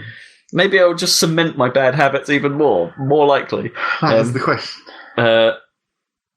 Playing with randoms is something I don't normally do, so I've been doing that a lot. Well, and it's like, for one day at least. I had to take a break. I've played a few days on my own, like when you were offline a couple of times, and I'm like, I'll crap out a few matches, and get those daily win bonuses. Playing with other people is weird. It's like, it's one of those things where it's like, I guess in a lot of shooters and stuff like that, it doesn't necessarily feel like too much of a problem. Like when I'm playing Overwatch, I don't really miss the idea of having players I know what they're doing. Whereas, when I'm playing with Zach and Kippers, it's like we kind of know what everyone's going to do. Or like I know when most of the time when Zach's going to come out for a ball and when I can just ignore it. And focus on position. Yes, we have like a 50% success rate on rotations, where it's just like, we don't actually play rotation, we play something that's vaguely like rotation. What normally happens is one of us stays... To the ball. What normally happens is that I stay back, and Zach, Kippers gets aggressive and stays up, and Zach tries to float between the two, and then I try and judge based on I think what Zach's doing. The way it kind of works most of the time is that one of us will be on the aggressive. The other one will be in the goal, basically, and then one will be sort of hovering, waiting for passes. Yeah. But I think depending on who's doing the hovering determines on what kind of rotation actually happens, basically. Yeah. Because I'll start coming back, but because I'm generally faster at reacting to stuff, I can quite often start coming back and then just turn away rather than actually finishing the rotation like I probably should. Yeah. But I'm not, that's because I think I can make the stuff. Yeah, sometimes that throws us because it's like, I see him going back and it's like, rear's covered. That means I can be a little more... But normally when I do that, I try and turn early so that you can see me going back out. Yeah. Sometimes it works, sometimes it doesn't. It just depends on how mad things are and like how aware we are. We're not great communicators, which has to be said. We don't tend to tell each other what we're doing, but we sort of got a rhythm of sense of sorts. It's kind of like how you and I used to play Halo, right? We didn't really have to tell each other what each other were doing. We could just sort of figure it out. It's slightly different though, for Halo, because you're pretty independent in Halo. I guess. You don't really have to rely on teamwork in that game that much. Not too much, no. Unless you get screwed with weapons and you're like, I only have these 2 weapons that have very specific uses, so I'm going to need you to help me with this. This one's all you. So there's that, and there's also the sort of, they finally did what we were suggesting back at the start of the game, which is they've added clans or clubs to it. So there's a Happy Salad club now, in which me, Zach, and Dan are not Dan, Kippers. Kippers, are in, and if you end up going against another team made entirely of club members, it becomes a club match. So your team colours are put on yourself in the arena, and it becomes Happy Salad versus confusingly Spanish named teams. Yeah, European teams. A lot of Spaniards or Mexicans. I'm not quite sure. It's seems to always be that for us. I don't know. We've seen plenty of German-esque. Oh yeah, there were quite a few Germans. I mean, it couldn't be Dutch for all I know. And everyone seems to be white or purple that we come across. Yeah. Like, we seem to be the only green team I I've mean, ever seen. white is just because that's new, because you couldn't do that before. I guess. All the other colours existed in the game, apart from white, which was reserved for the training field. And so everyone was like, we want to be white now. Now we can be a white club. And purple, obviously, just because it's purple, and that's just a classic colour of people choosing to make things. So it's almost always the pink and green fight. Classic colour of people choosing to make things. It's true. Yeah. I mean, it truly is. It's because it's like there aren't any actual sports teams that use purple because it looks dumb, right? There probably is somewhere, but yeah, it's like some, like, I don't know, some Canadian team in the NBA or something went with purple or something. But like, yeah, just that purple's always the different one, right? Are there any purple teams in like the Premiership or any football clubs? Classically, but I wouldn't be surprised if there was an away kit at some point that was purple. Probably. Yeah, it's probably like yellow and purple or something, isn't it? I think I've got some picture of a purple and black kit in my head, but I just cannot remember whose it is. Yeah. Yeah. And it's like it's almost the same with lightsabers, isn't it? The different one's got to have the purple, right? Mace Windu has the purple. And so when you go and play KOTOR, you're like, I'll have purple. Purple, yeah. You've got to have the weird colour. Exactly. So then everyone has the weird colour. Yeah. Yeah, exactly. The classic problem. It's not cool once everyone does it. It's the same situation with, I think I've mentioned before in any of the Rocket League patches where there was new shit added, like the goal explosions. It's like, these goal explosions are cool, apart from everyone has them. It makes them inherently not cool. This is why green is good, because no one ever thinks of green. And if you had green for a football team, you'd blend in with the grass. Well, that's why you can't have green. Damn it. That'd be awesome. Especially watching people on TV. There must be teams that have been green. Right? Well, there was that controversy one time where it was, I think it was a Manchester United away kit. It was like this kind of greeny grey. And it blended in so much that it was actually making them play worse. Not the other team. They couldn't see each other, so they were like, at half time they changed kit. Oh, that's funny. Sweet. Yeah, it doesn't really matter too much in Rocket League, in fairness. No. That makes the green half a bit more green. I mean, the one situation that we had slight problems with was where we came up against a team that was red and green, where we were green and red. So they would shimmer green, and that confused us a bit. Well, it was because of the way skins use primary and secondary colours. Some of the skins can almost become the primary colour of the car in some cases. So when you're using a secondary colour that's the same as the primary colour of the other team, then it can be kind of confusing. And, you know, some people do that intentionally, of course. But we're Happy Salad, you know. Gotta keep that red and green branding. Yeah, rep the salad. Green and red branding. We could be the other way around, I suppose. I went green first, but, you know, the tomato logo is more red, so he could be red-faced. Could swap it. It just looks looks a little bit too festive on the cars. Is the problem? It's like we're a team of elves.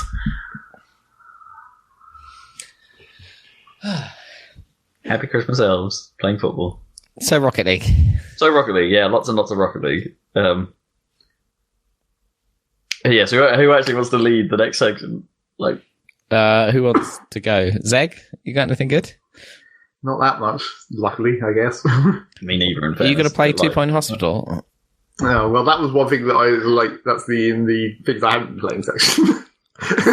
the classic section. I think Kippers has played a bit. Yes, I've seen him play. We should check in with him. I have been considering it, but like, I don't know. I looked at the Steam reviews, and it's like it's 80% positive, so it's not like it's getting shit on, really. No, although 80% isn't great by any means necessarily.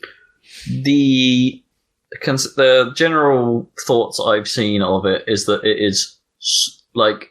It is theme hospital. Well, that was what I was worried about. It's not just going to be an exact remake and not the classic problem that we talked about with City Skylines and all that stuff, where it's like you've made the same thing again, but you haven't really improved it. No, and I get the feeling that's exactly what this is. That it is theme hospital. It's got the same charm. It's got the same. Well, the bloomin' like voiceover lady is identical, which is great. Actually, don't change that. But like it is kind of the same game, but with some quality of life improvements generally, like some of the but more also annoying some things. bugs. It sounds like. Oh, really? And that's maybe the other thing that's a problem for like whether you want to go into it immediately. Yeah, but this is it's where not like like the original didn't have some bugs, like Handyman just standing there. I remember that one. They would just sort of like get stuck until you manually went and poked them. Well, I don't know if there was any that were particularly terrible in the original. There was a couple of weird like things that weren't exactly bugs, but were just weird. Like when on some levels where there was just like this door next to the square for some reason. Square next to the door, you just can't build on for some reason because there's like some weird clipping thing which isn't really clipping because this isn't a game that has geometry. But, yeah, you can pick up and move entire rooms now, like and all the content in them. Well, I mean, quality of life, man. Except that's not really that much better than original Theme Hospital. Well, which was demolish the room and rebuild it from scratch. Well, no, because you back up to the blueprint phase and you'd have to place everything down, but it remembered what was in the room. Oh, yeah, okay, yeah, I vaguely remember that. So you still had the items. Yeah. You had to manually put them back down, but they were still there. Whereas in this game, apparently the main complaint everyone has is, yes, you can pick up a whole room and just move it in one go, but you can't copy-paste. Right. Well, maybe they'll put it in. Well, yes, that's again another reason why you might want to not go in immediately to this game. Maybe they will fix things like that. Oh, I really don't think that's a big deal, though. Like, it's as I say, it's a quality of life. But again, but I don't think it's a big deal. The people who are complaining about that are like, the way this game works with its is that now it's too heavily reliant on the GP's office, which was still true in Female Still. Yeah, that was come to the point where you'd have 2 or maybe 3. Yeah. But in this game, it's like, I'm building 8 goddamn GP's offices and I have to put them down individually each time. Give me a copy-paste function. Okay. Yeah.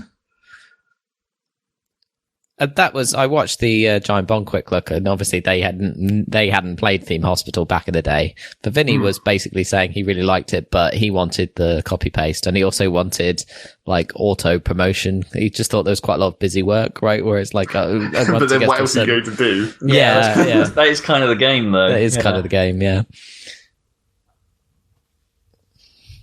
Yeah, we'll check in with Kip, see how he feels about it. I think he'll be pretty positive because he's a bit like us. He's big fan of the original. He played Theme Hospital. Yeah. Yes. Yeah, I'm not opposed to it, but I don't know. I maybe wait for one patch, see what the first patch is like. Yeah, because that might even tell you about what their like future plans are like. But what do you think about the idea of the structure of it, where it's like it's got like the levels have like star ratings now, and the ratings you got for previous levels can feed into helping you in subsequent levels or something like that. Where you mean the mobile phone level unlock system? So there's a little bit of a meta to it, is what I mean. It's like I think there are if you 3-star a level, for instance, you might actually get a boon that will help you in some of the other levels and things like that. I don't some think stuff necessarily like needed to make it any easier. Is probably the main thing. No, but I mean, like that means you could go back and replay levels rather than just like the original, where it was just like you're done with a level, you're done. Whereas now you can go back and revisit your hospital and be like, right, okay, I need to get this back up. I need to get this up to 3-star status now. But is that good? Is replaying the same level just to try and eke out some extra score good, really? I mean, especially when we're considering this isn't like this isn't like a mobile game. No, but it's not like a 5-minute level. It's like play this level for 2 hours or whatever. I mean, maybe. And in fairness, I don't know. Well, it's not like a start. As far as I know, they're not like start from scratch. You're literally reloading your hospital when you're trying to improve it in some metric. Well, I guess that depends on like what the metrics are like, because it's like, well, what is the failure condition and that kind of thing. Yeah, like if you had a whole bunch of people die, does that affect your score? And then does it like recover over time or something? Yeah, you're right. I don't know how that works structurally. Yeah. But it's an interesting change, is what I mean. It's like maybe that is the one big change in this compared to Theme Hospital, but it's an interesting wrinkle nonetheless. Yeah, we'll see. Maybe that will happen at some point. I don't know. Doctor. But anyway, things I have been playing, I guess. I mean, I played a whole bunch more Stardew, the multiplayer stuff, both in multiplayer and a tiny bit of single player as well. Okay, well, not really a tiny bit, I guess, a bit. Let's call it a bit. Because I had to go back to some old saves and see what was up there and then start a new one, because I still hadn't got the achievement for doing the evil route, the corporate route. Okay. But that turned out to be really easy to do. Like, because when you do the standard playthrough where you're rebuilding the community center and you have to donate specific items to the community center. So that kind of inherently means you have to play the game for a certain amount of time, usually 2 years, which is when the end of the game, the not really end of the end game happens. Because you kind of need the seasons to be able to get all the stuff that you need for the community center. It's you can only get this one specific thing that the community center needs in spring, but you probably can't do it in spring of year 1 because you probably don't have the money to do it at that point. So you're pretty much having to play to spring of year 2 anyway. Whereas with the corporate route where all you have to do is make money, that's quite easy I finished that before the end of year 1 quite easily and got that achievement. So what is the key difference in how you play when you go corporate? It's not really any different. You're not really it's only engaging with any of the chats or any of that stuff. You're just focusing on making your farm uber. Well, it's only the specifically donating items to the community center is just replaced with just paying money. Right. So you basically don't have to do anything specific on your farm. You don't have to grow specific crops or get specific animals or anything. You can just do whatever the fuck you want, so long as you just make as much money as you can.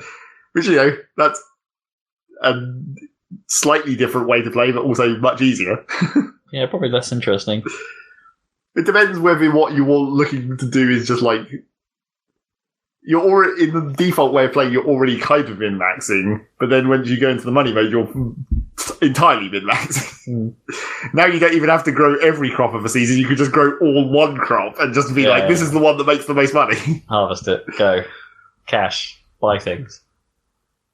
So yeah, I got that achievement out of the way, and then I still continued on that farm anyway, because then by the time I'd done that, because you're not limited by having to do specific things, that also kind of gives you more time to just do everything else. And I was like, I'm pretty much done with the museum collection, and maybe I can just knock that achievement out on this save as well. I mean, can you imagine how dull it would be, just thinking, if you played Viva Pinata and did nothing but grow level 3 chilies? That's probably how you would get, the most money. Yeah. Yeah. Yeah, if there was a mode in Viva Pinata that only required money and didn't care about what you'd unlock. There'd be nothing to do with the pinatas at all. Yeah, pretty much. As we well know, farming is all about crops and not animals. Yeah. Not even slightly true. But yeah, and then when we played multiplayer, this has brought even more into focus of how much more awkward it is to even succeed in multiplayer than you think it would be. You think with 2 people, you're just going to make way more cash because you have twice as many people doing the work, and you start with twice as much money, even, that's sort of an incredibly minuscule advantage because it's exponential or whatever.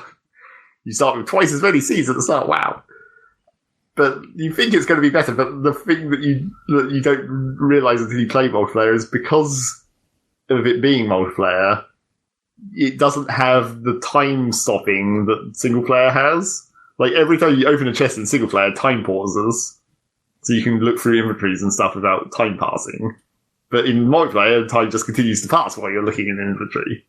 And that much more prominently applies to things like fishing, where in single player, when you hook a fish and you do the little fishing minigame, time pauses. In multiplayer, it doesn't. So fishing is incredibly nerfed in multiplayer. Right. Because you can't catch nearly as many fish per day.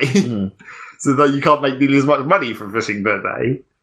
So things like that, where it's just because time doesn't stop, it makes it actually more difficult to make money in multiplayer. Surely corporate cropping is still the way to go, right? Yeah, I mean crops are still crops. You still just then when you're going to the shop to buy seeds, time doesn't pause while you're in the shop buying the seeds. So be quick. Yeah, you have to just. But the trouble is you kind of can't be quick because of the way you can buy. When you're buying a big sack of seeds in Stardew, you go to the seed option and you just hold down the right mouse button and it just buys seeds, but it buys them one at a time continuously at a constant speed. So if you want to buy 100 seeds, you're still sitting there for 10 seconds, just waiting for the number to go up. Click, click, click, click, click. Well, not clicking, you're just holding the button down. Yeah, it's still not instant. You can't just input a number and say, I want 100 of those. Which is kind of weird, but I guess. Or just go 100, click. Yeah. Even with arrows or something. Yeah. But yeah, we've continued to play that in multiplayer with sort of. we're into year 2 now in the multiplayer save. So now we've just unlocked the greenhouse. So I don't know what we're going to do with that. Put some expensive crap in there, probably. Although I guess we don't really have any expensive crap yet. Level 3 chilies. Yes. And our farm still needs reorganising. It's still a mess. Well, I think it always will be. I'm still trying to keep half of it organised. You said community centre earlier. For some reason, my brain had a weird flashback to. Before I get started, I suppose I better say I hate Monopoly. Okay. I think it's a bad game. Yeah, it is a bad game. But supposedly, it was designed to be a parody of how terrible capitalism is, or something. Yeah. But the few times we used to play it at home, we never ever finished a game. But it was I don't think I've ever finished a game of Monopoly actually. But we never played. Whenever you landed on the community chest, I always just remember my dad going community chest. Okay. I think my dad used to be way crazier than he is now. Children, I suppose. Yes. Dads and children. You gotta play it up. Community chest. And yeah, the last few achievements I still have to do, completing the museum collection and stuff. It's just I've got to the point again where I'm just looking at the wiki, naturally. It's I need to find out who likes what so I can just get the gift giving done. Because it's give them the thing that they actually like and that'll get that done much quicker. Can you make Crumb? No. You can't sell Crumb? No. Chicken nuggets? Maybe. You'd probably sell chicken, but can you specifically make nuggets? Oh, no, I guess you can't sell chicken. I guess you don't get meat from animals. Ah. You only get dairy. So this game's vegetarian. Kind of, I guess. At least it's not vegan. No. But yeah, there's a couple of, the last bits of the museum collection, I'm looking at things which are this thing has a 1% chance of dropping out of a thing that you can only get, 1 or 2 of per day, and it's not even necessarily guaranteed to spawn. It's God damn it. But of course, it's based on your luck, so maybe you can buff your luck, and if you're on a lucky day, you have to make sure you do things where you're you want to exploit your luck. It's my lucky day. But I don't know. I seem to remember I got those things easier before, and I don't know why, in one of my other saves. And now I'm at the point where I'm maybe I need to load up all my saves and see which one is the most complete. So I can get that achievement. See which one got the furthest through the museum collection and then just work on that save rather than the one I'm currently working on. It's flour or Crumb. Like a wheat crumb. It's a wheat crumb. No, it's a powder. I suppose. Yeah. Hasn't broken off a larger solid block. Yeah, maybe white. that's what the crumb definition means. It's not ground. No, has to have broken off a bigger hole. Yeah, you don't get a giant block of solid flour that you have to carve up. Grind me some. Well, you actually do grind flour, but yes. you don't grind a big solid block of it. No.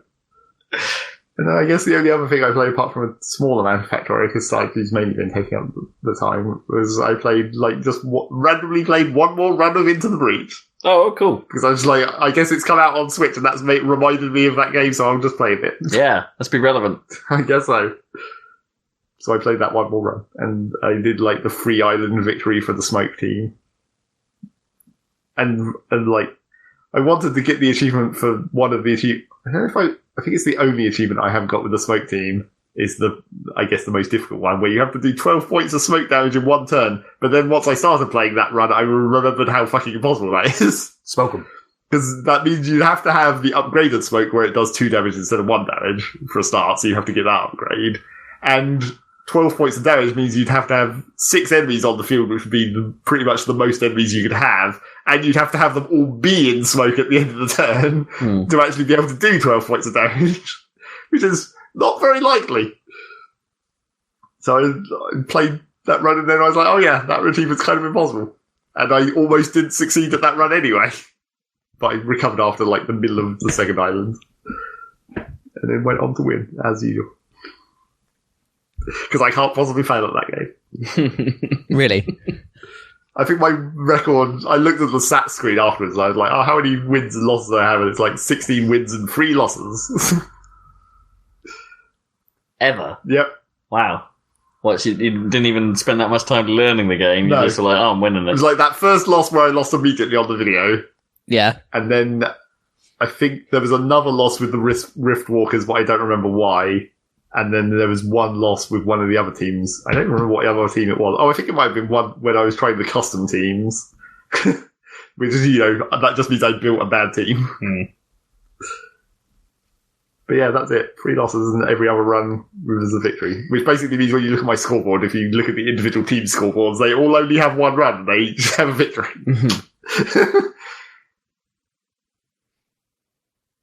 So I haven't touched that game. Well, yes. It's pretty good, man. Really good, man. It's getting busy season. I don't know if I have time for it. A bit of me was wondering, right, okay, like, scheduling talk. Yeah. Might it be worth us actually, I think we've said this like most years, like, should we delay GOTY like by a month? Like, and just be all like, here's the catch-up month. Is there much that we need to catch up on, though? I mean, I don't know, like, this year, in particular, I think there's a lot of stuff I've missed myself because I've been doing a lot of like Game Pass stuff. Sure. Like, so I haven't really bought that many games, and like a lot of the stuff I have been playing has been like, I don't know, Final Fantasy is a port basically. It doesn't count as a this year game, even if it only just came out on PC. But like the PlayStation 4 stuff this year, I think is strong. Like, God of War is pretty great. Spidey's just come out, and I've turned around on that. I've gone from being, I'm not so sure about this, to being, holy crap, I think I need to play this. Like, right now. And then, of course, Red Dead's about to happen.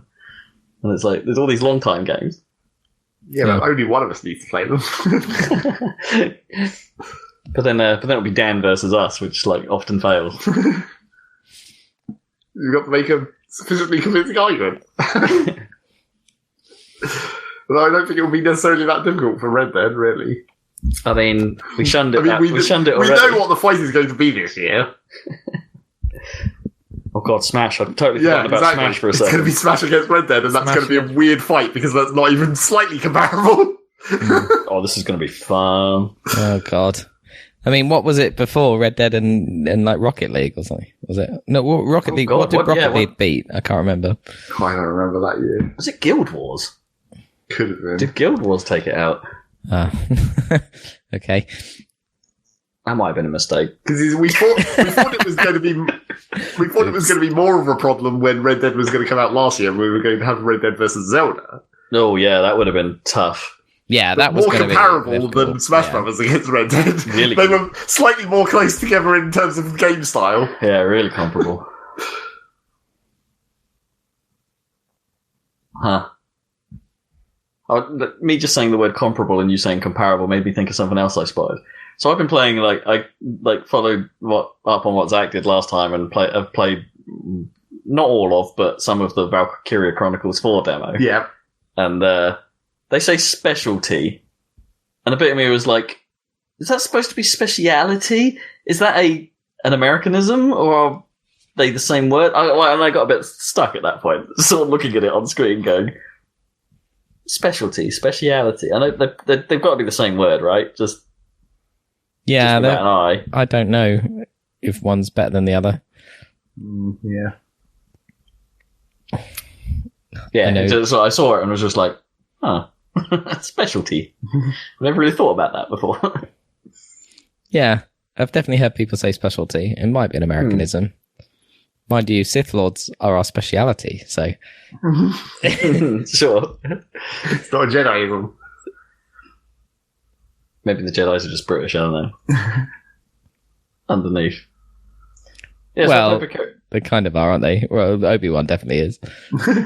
Possibly. Hello there. He's the coolest. So you played it? You played it. And, yeah. and you discovered how I said, where it's just like, it's exactly the same. It is Valkyria Chronicles 1. Through and through. Although I haven't got to the bit you described where I'm facing against the Grenadiers. Oh, that's the bonus mission, so that's not actually in the, in the main episodes. Yeah, it's not in the book. Right. So I might get to that and then immediately get annoyed with the thing. But up till this point, I've fallen right back into it. And I'm just like, yeah, damn, Valkyria Chronicles was a fantastic bloody game. And then I'm playing this and I'm getting all the same vibes, and I'm like, yeah, this Valkyria Chronicles 4 seems like it's going to be a fantastic bloody game. There is one thing, and I think playing it on the Switch, they have tone, it still looks great. It still looks like, for the most part, it looks identical to the PS3 original. Except I think they've toned down the thing I love the most about that art style, which is their cool pencil scraping shadowing. And it looks like they've toned that way down. And it's that's a bit of a shame. I can't really remember how much it was in the original, outside of cutscenes. I thought it was pretty vibrant. Almost every bit of shading was done using that technique, whereas now there's a bit more of they just colour it in places, and it's not quite as strong. But a bit of me wonders if that's actually maybe that's because this is the Switch version. It's this is coming out on PC and the other consoles as well, and maybe there's a graphical limitation on Switch. I wouldn't have thought so. But it's I'm with you there. I don't know. There's the odd bit of texture that I think could have been sharpened up, in places. There's some of the stuff on the tank in particular looks a bit fuzzy when you get right up to it and stuff like that. But yeah, those are all little things in the grand scheme of it. It still plays like Valkyria, and it's this seems good. This seems really good, but it's identical.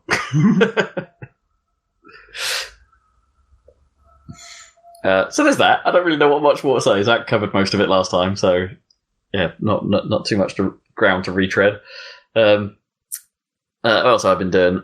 Let's talk about the one new thing that I have been playing. New is a sort of, another quote relative term, because it was on Game Pass. Kippers recommended to me that I play Ruiner, which is a sort of a top-down isometric dual-stick shooter melee-ish game with cyberpunk aesthetics, and released sort of this time last year, I think, through via Microsoft, I think. So on Game Pass, available on PC and on Xbox.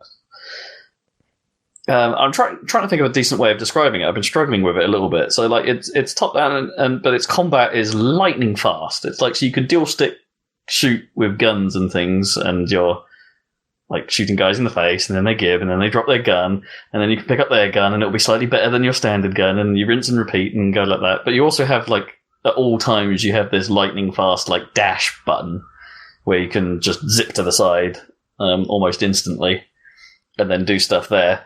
And there's a bit of a focus on melee combat as well, where you're pressing right bumper and it sort of beats people around the face, and there's a sort of element of you want to time your approach so you can get there and hit them so when you swing and not when they swing.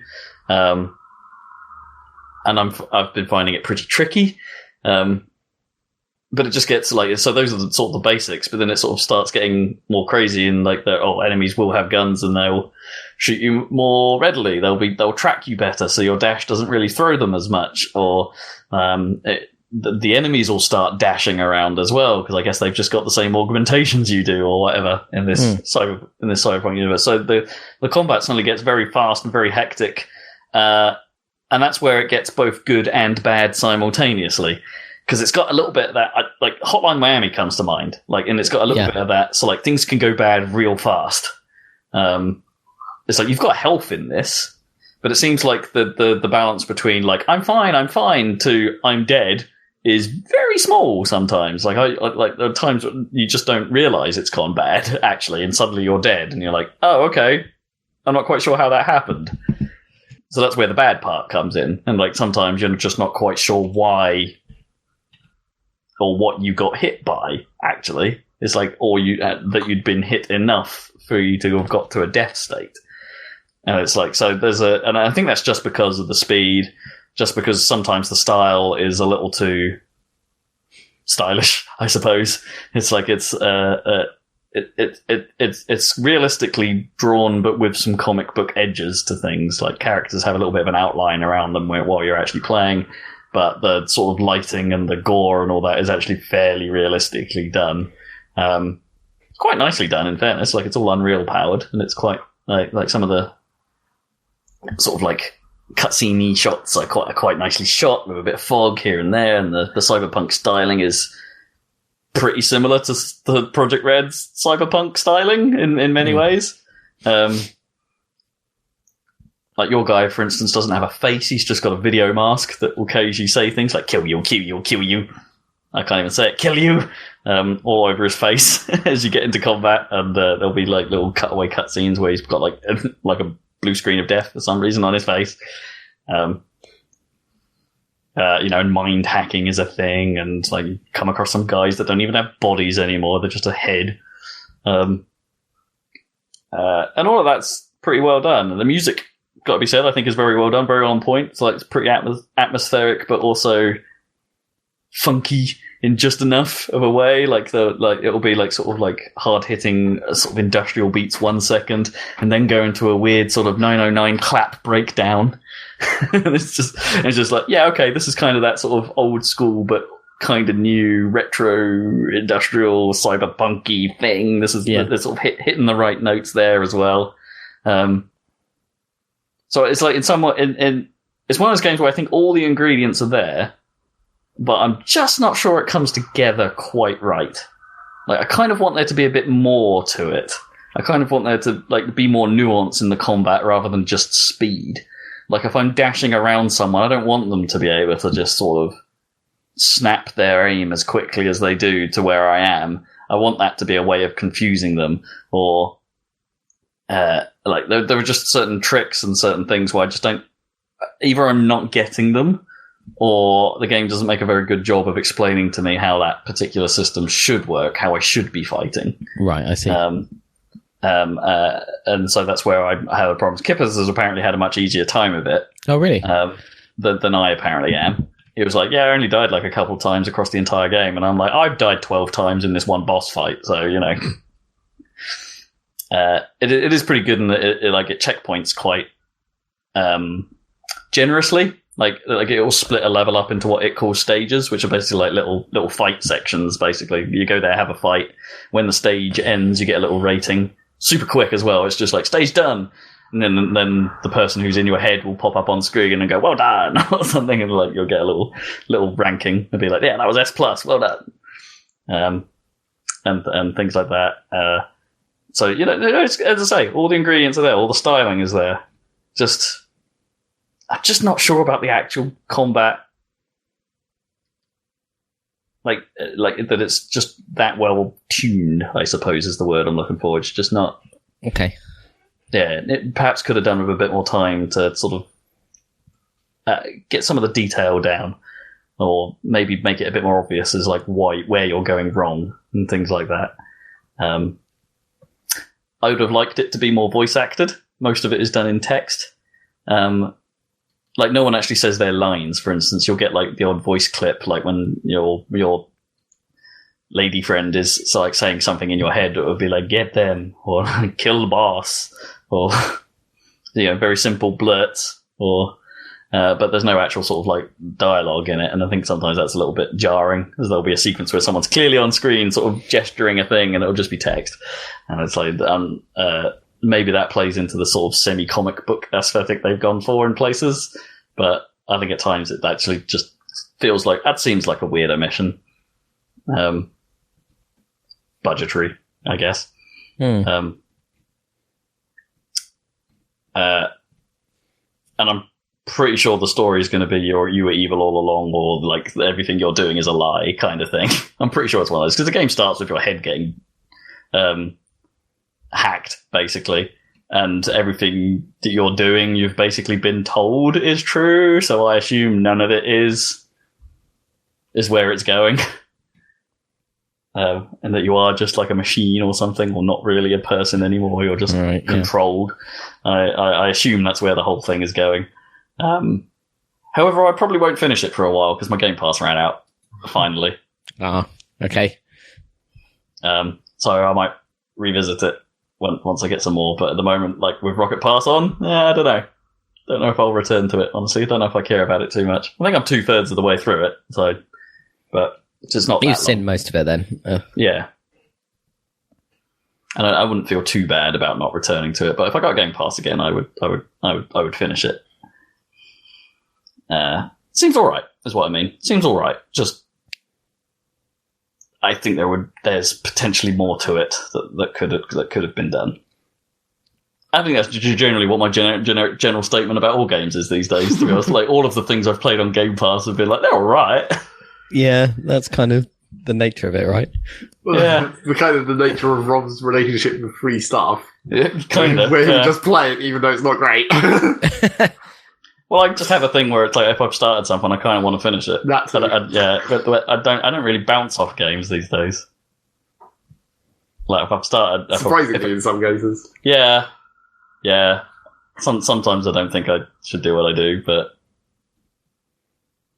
I don't understand it. I don't understand why I am. Why am I? What else we got? Let's think. Rocket League, Ruiner. I went back and played some Overwatch. Oh yeah, a fair amount of it actually, because there was the Summer Games thing happened over August, so like no, I've been playing it all through August, but like I hadn't really mentioned it up to now. But what I hadn't realised, because I hadn't really checked in on it in a while, is like a number of the characters have had relatively significant changes to how they play. Like Symmetra is almost completely different now. Who was the sort of I can materialize mini turrets out of thin air person and have like I can put moving shields up that will just like float in front of us and things like that. Like that floating shield ability is gone. And her ultimates are like she's got a brand new ultimate that's completely different, and which meaning her shield generator is I think no longer in the game at all. I think that's been just totally removed. I remember that character differently from the original. Yeah, the original our ultimate was a teleporter. Yeah. That you could put down anywhere, and it would create a teleport between the spawn and where you were standing at that point in time. Yeah. So that's gone as well. And that's been replaced with you have a teleporter at all times now as just a standard ability, but it has to be a line of sight teleport. So you can put the entrance down where you're standing, and the teleporter exit will be where you're looking, but it's fairly limited range. So you can only really use it for like vertical advantages, I guess. And of course, because it's line of sight, it's relatively easily seen and easily destroyed, so it's not all that useful anymore. Or at least I really struggled with it. And also her turrets you can now throw. So you throw a turret and it will just keep going until it hits a platform, till it hits a surface. Oh right, not gravity throw, just a straight throw. Yeah, they'll hover through the air until they hit a surface, and then they'll plant themselves. And you can only do 3 of them now rather than 6. Disappointing. So the car wash is basically not a thing anymore. Yeah. So she's totally different, which is really interesting. They've changed up Sombra a little bit, who is the sort of stealthy hacker character, in ways that I think she's actually just been boosted, really. Like, she's got all her abilities, but they behave slightly differently. Like, there's no limit on the cloak anymore. So if you cloak, you can run forever. As long as you don't do anything else, presumably. Yeah, so long as you don't take an action. I think you can put down your teleporter whilst cloaked. That's the one thing you can do. But you can stay cloaked for as long as you want. But obviously it takes time to go in and out of cloak, so you've got to worry about that. And you can't attack or hack whilst cloaked. And your teleporter no longer has a time limit on it, whereas before if you put it down it would eventually expire. But now that's infinite, so you can put it down in your spawn room, for instance. So I find she's now really cool on defense, which is something she was useless at before. Because I can put my teleporter down in the spawn room, immediately cloak, go and run somewhere to the awkwardly to the side of enemy attacks or something like that, get a few hacks off, do a bit of damage, and then if I get into trouble, just immediately teleport to the spawn point, get all my health back, rinse and repeat. And I find that pretty fun.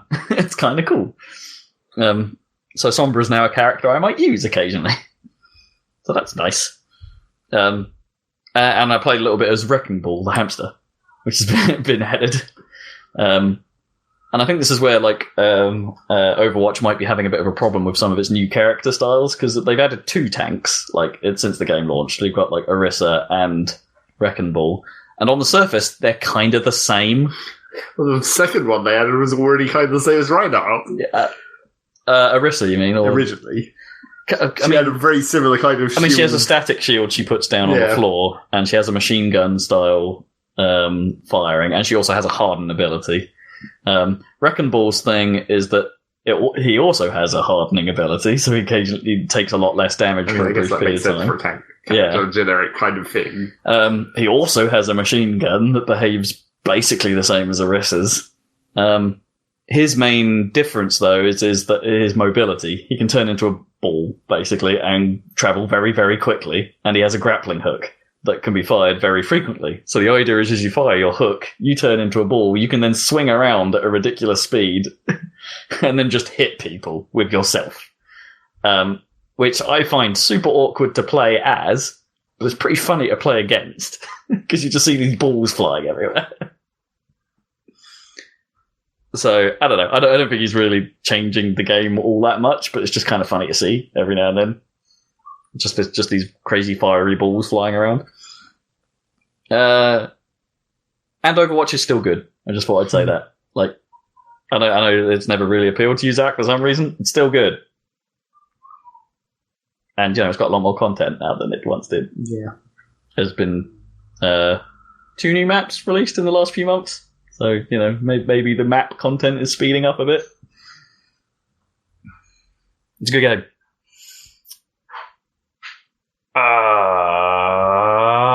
And of course I've been playing Final Fantasy. I'm now, nearly 40 hours into it, and I'm still on Chapter 6. Which I think is nearly halfway. It's huge. But I think it might be wearing a bit thin. So it's like I was quite over-leveled for some of the story stuff when I eventually got around to doing it, because I was doing all the side stuff. And then when I eventually did the story stuff, it's like, oh, this is a bit of a walkover. But it actually caught up to my level pretty quickly. So now I'm doing side stuff again. While I've got a bit of a moment to do so. And it's like, I wonder if that sequence is just going to continue as well. It's like, I think I'm quite a lot higher level than some of the hunting level recommendations that I'm doing. I'm level 49 or something, and the recommendations I was doing were 37, 38. And I was finding those hunts really difficult. I just couldn't figure. I was just getting knocked down all the time, or there'd be too many enemies, and it's I don't know how to deal with this many things at once. It's just a bit of a cluster. It's just a mess of stuff happening, and I don't know how I properly deal with this, other than over level. So that's what I'm now doing. I'm over leveling again, and I reckon by the time I get around to doing a story bit, I'll be far too powerful. And the story's doing that thing where it's not really explaining anything. It's just I've met a couple of other characters, they've turned up and disappeared, and it's like, oh, what's going on? Who are these people? Why? I don't understand. I still don't understand this world. That game is at its best when it's using its quirks. As I mentioned last time, the photography thing. I explained before, where it's at the end of every day, you get to see some photos that Prompto's been taken of your adventures. Mm. And it's there's a character that is sort of a messenger to the gods, I guess, is the way to describe her, called Gentiana. And she's watching what you're up to and gives you guidance at some point. But every now and then, she just sort of turns up in photos. And it's she's just there. You don't see her in the gameplay, but you'll see a photo at the end of the day, and it's hey, Gentiana wasn't there. And it's just okay, that's kind of cool. You've actually put your lore into your quirk, and it's that's neat. Do more of that. I guess it's falling into the category of as I think I may have touched on this before as well, how the Assassin's Creed games are, where it's just it's an enjoyable nothing.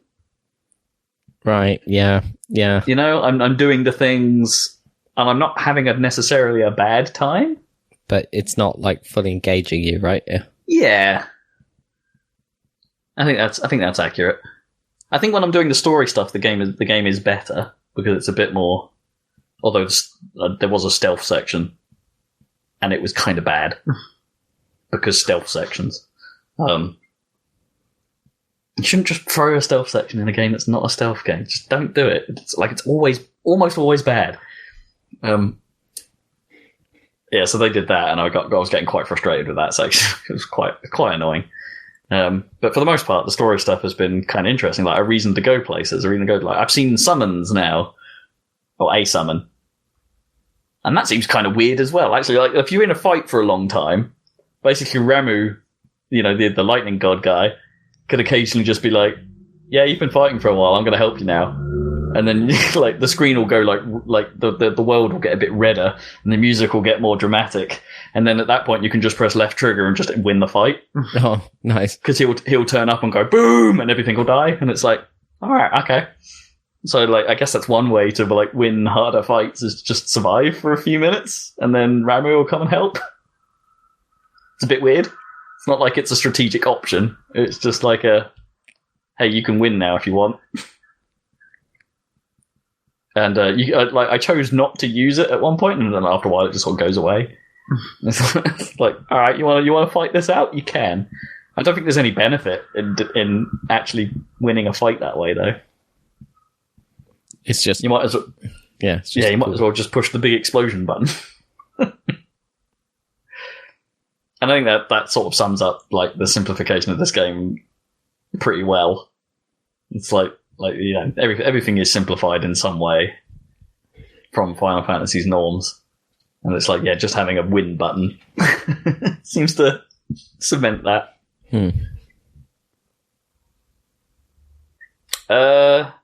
So I think that's me. Cool. Oh, I'm nearly at the end of Octo. I'm still touching at that every now and then. Octopath Traveler. I haven't got many. Not that Octo. Octo expansion for Splatoon. Oh, Octo expansion. Oh, that. I'm still poking at it every now and then. That's kind of my short time game at the moment.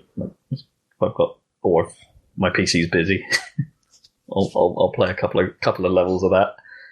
There's been some bad ones, super frustrating ones on that as well. I guess I'm getting to the hard stuff, and I guess I'm beginning to realize actually, like with me in games, that I'm not sure I really enjoy that many hard things anymore. Like, I think it's because I think they come across as bad most of the time to me. Like, right. There are some challenges that are difficult, but not necessarily difficult in a satisfying way. Like, when I complete them, I feel like I've just fudged it in some way. So you're not going to be reaching for the Dark Souls anytime soon, then? I don't know. It's just like, they're just... Yeah, maybe, probably not, maybe. Maybe I'll just feel like I've cheesed that entire game, but maybe that's what that game's about. That's kind of what is the game. Yeah. I think that's what that game is. It's like, so I don't... Like, some of the harder Splatoon levels like that have just been... Some of them have just felt like a little bit like luck. It's like there are a couple where it's like, okay, you've got to time this shot, so it then chains things together, so it destroys everything in a certain way.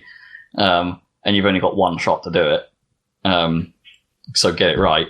And then you think you've hit the shot and everything pans out, but there would just be like one thing that didn't destroy for some reason. You're like, I don't quite know why you do it again. It's like, and you'll get a different one block won't have destroyed. So then you'll do it again and then it will succeed. And you're like, I really don't know what I did differently. This was the same plan I did each time. It's just maybe was looking for a frame's worth of difference. I don't know. And it's like, so there are a couple of times like that where it's been annoying. Or there was one level that was basically on a giant rotating platform, but then towards the end of it, it just gets surrounded by snipers and there's like no cover. And it's like, this is the most annoying thing ever. Because it's like, you just have to get hit once and then you're surrounded in like slime of a color. So you can't really get out of trouble. So you're going to die at that point. And then the worst part about that level was that the checkpoint then put you in with all the snipers still in place. But of course, none of your ink was around the thing. So you had nowhere to go. Like, it made the restart of that really hard. Then it would have been perhaps to just restart the whole level and do it again. And it's like, yeah, so there are a few levels that I think are a bit ropey. And they are they are extremely difficult and like, but not necessarily, I don't think in a fun way. But then I don't think there are very many super hard things that I really find enjoyable anymore. I'm a lazy gamer. Yeah. It's good to be a lazy gamer. Yeah. Well, I've been playing God of War. Yeah. And still had some struggles with the combat. But I think I'm finally getting a bit better. I got stuck, like, playing. So I got okay at dealing with large single enemies or whatever with a couple of mobs around, right? So like a big troll, there's a couple of big troll fights near the start of the game. So it's like, okay, I think I can just about figure out how to do this.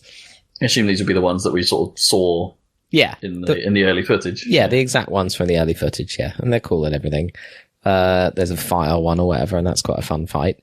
But then now I hit a wall briefly where I got to a point where it was like crowd control, right? I couldn't actually deal with lots of enemies that were reasonably good and could block my attacks and stuff. So I got quite frustrated for a little bit. And then I switched the controls back to default controls, and that totally threw me because, but I think I've managed to make the switch permanent now and just go back to the default controls.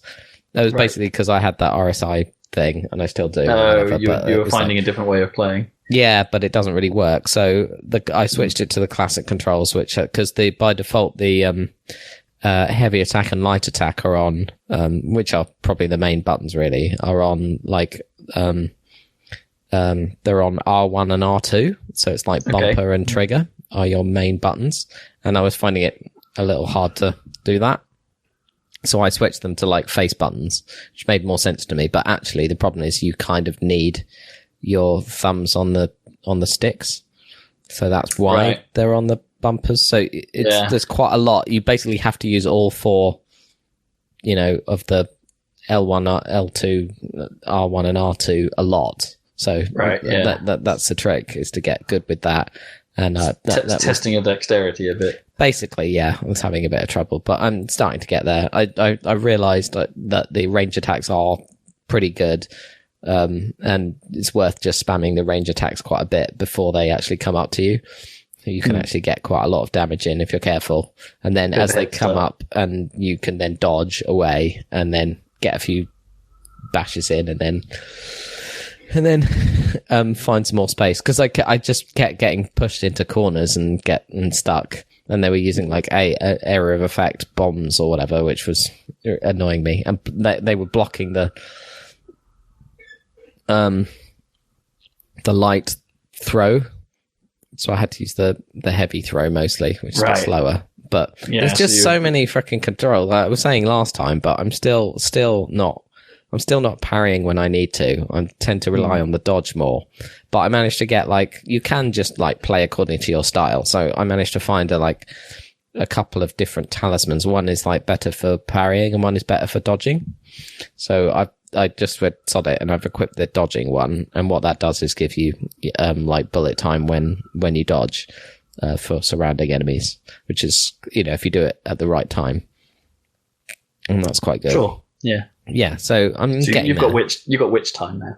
Yeah, it's witch time. It's literally witch time. But still struggling to use all the different combat things at the same time, but maybe I'll gradually get there. Anyway, and in terms of the story's carrying on with the father-son tale, and that's going, that's good. And then in terms of the visuals and aesthetics, it's it's not all Midgard looks nice and everything, but I was getting a bit, I wasn't totally blown away by it. But then, of course, I remember you saying. But then, of course, it turns out you travel between realms, right? And so I've been to another realm, and that looks totally different and really good. So I think, because it's Norse mythology, there's 9 realms, right? So there's going to be plenty of variety in the visuals and stuff.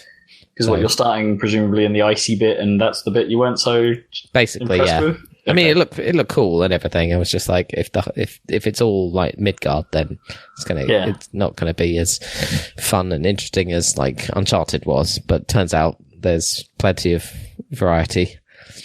Even though I didn't like the enemies in the other realm, the dark elves, they're the ones that were crowding me. I did like the aesthetic of it. It looked really cool. So yeah, that's all looking good. And now it's starting to open up. I don't know why people say it's open world, but it's not. It's it's Metroidvania, I think, pretty much. Yeah, it's pathways. Yeah. Pathways and doors and splits. Yeah, it's Metroidvania with a hub, which is the lake, right? Where you go around on your boat or whatever, but it's mostly... Which I guess would be the equivalent of Metroid Prime's, go into the gunship. Yeah. and go somewhere else. Yeah, kind of. So, and it has a room for moving between the realms, but you don't unlock them all at once. You go, it's gradual. So it pretty much is quite Metroidy, I would say. But that's good. I like that. It's cool. Yeah, I think it's a bit more focused. I mean, I guess it means you don't feel like you're missing too much because there's just so much expanse that something could be in. Yeah, exactly. It's not like that. So it's definitely pathways, but that's cool. Because I get that feeling sometimes in Final Fantasy where they're like, the world is pretty big. I don't know if I mentioned last time, but it got nicer once I'd opened up the first part and it's got into the green area rather than the dusty area. And it's just oh yeah, there are bits of this that I did mention that last time. A bit really cool, but it's so big that I kind of but wonder. It's okay, unless I'm specifically wandering through the outroad, am I missing a ton of stuff? I don't think I am. I don't think it's just kind of a big world for a big world's sake mostly. It's a bit of a shame. But I kind of appreciate the sort of path nature. It's probably a bad sign when a bit of me's going, actually, maybe Final Fantasy 13 was onto something with its pathway layout, but they just went too linear rather than. Maybe I was onto something. They were onto something. Yeah. So still enjoying it, but because I was finding it hard, I think it's definitely fair, but it seems like, from what I can tell, it's quite a sort of a challenging game all the way through, probably going to be. I don't know if I'll get to a point where I get really stuck, but I'm just not that great at this kind of game, I don't think. But I'm getting good enough that I can do it and get through the story, which is the main thing. But it is tempting to just go and get Spider-Man because it'll be a bit more fun. You know what I mean? But yeah, Spider-Man looks so good, man. It looks fun. It might not be the best thing ever, but I like that character anyway. I always liked the Spider-Man comics, way before the films came out. Yeah. And it looks fun. So it's tempting to do that, and then it's whether I can, the rate I play games, it's whether I can play through both of those before it gets to Red Dead time. Probably not. It's I would doubt that with your speed of play. I think that might be risky. I think even with God of War on your plate, I have a feeling you might not get through that before Red Dead. Yeah, we'll see. I got a suspicion, and I guess God of War might actually be one of those games where maybe taking the break is going to to be bad, as you say, because if I lose my skills, it's going to be you make it sound like it's skill heavy. It is, which isn't a bad thing, but it's it just means if you drop it, it's probably going to be quite difficult to come back to. Yeah, it almost certainly will be. I think I have to just keep plowing through that one.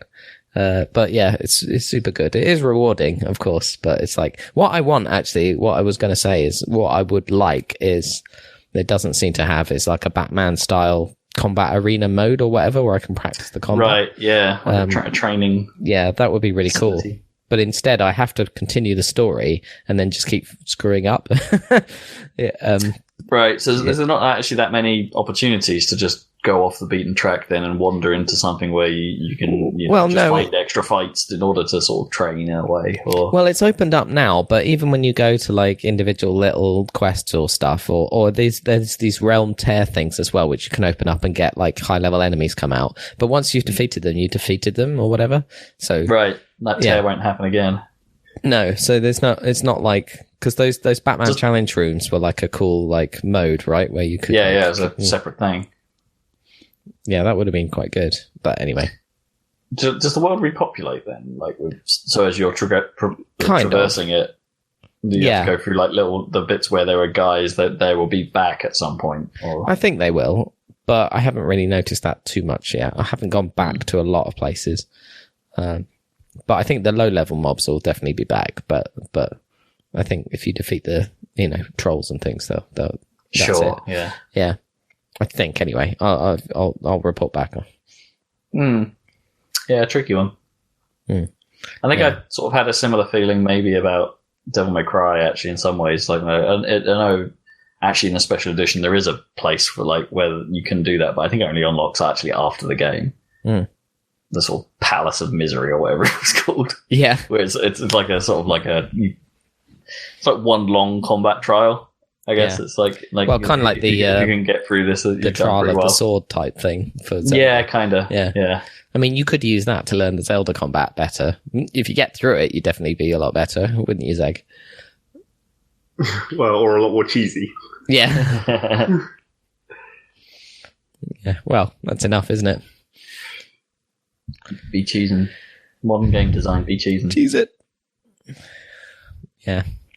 Yeah, and you can't really cheese much in God of War, so it's good in that sense, I think. I don't think there's been much where I felt like, oh, I just sort of fluked that.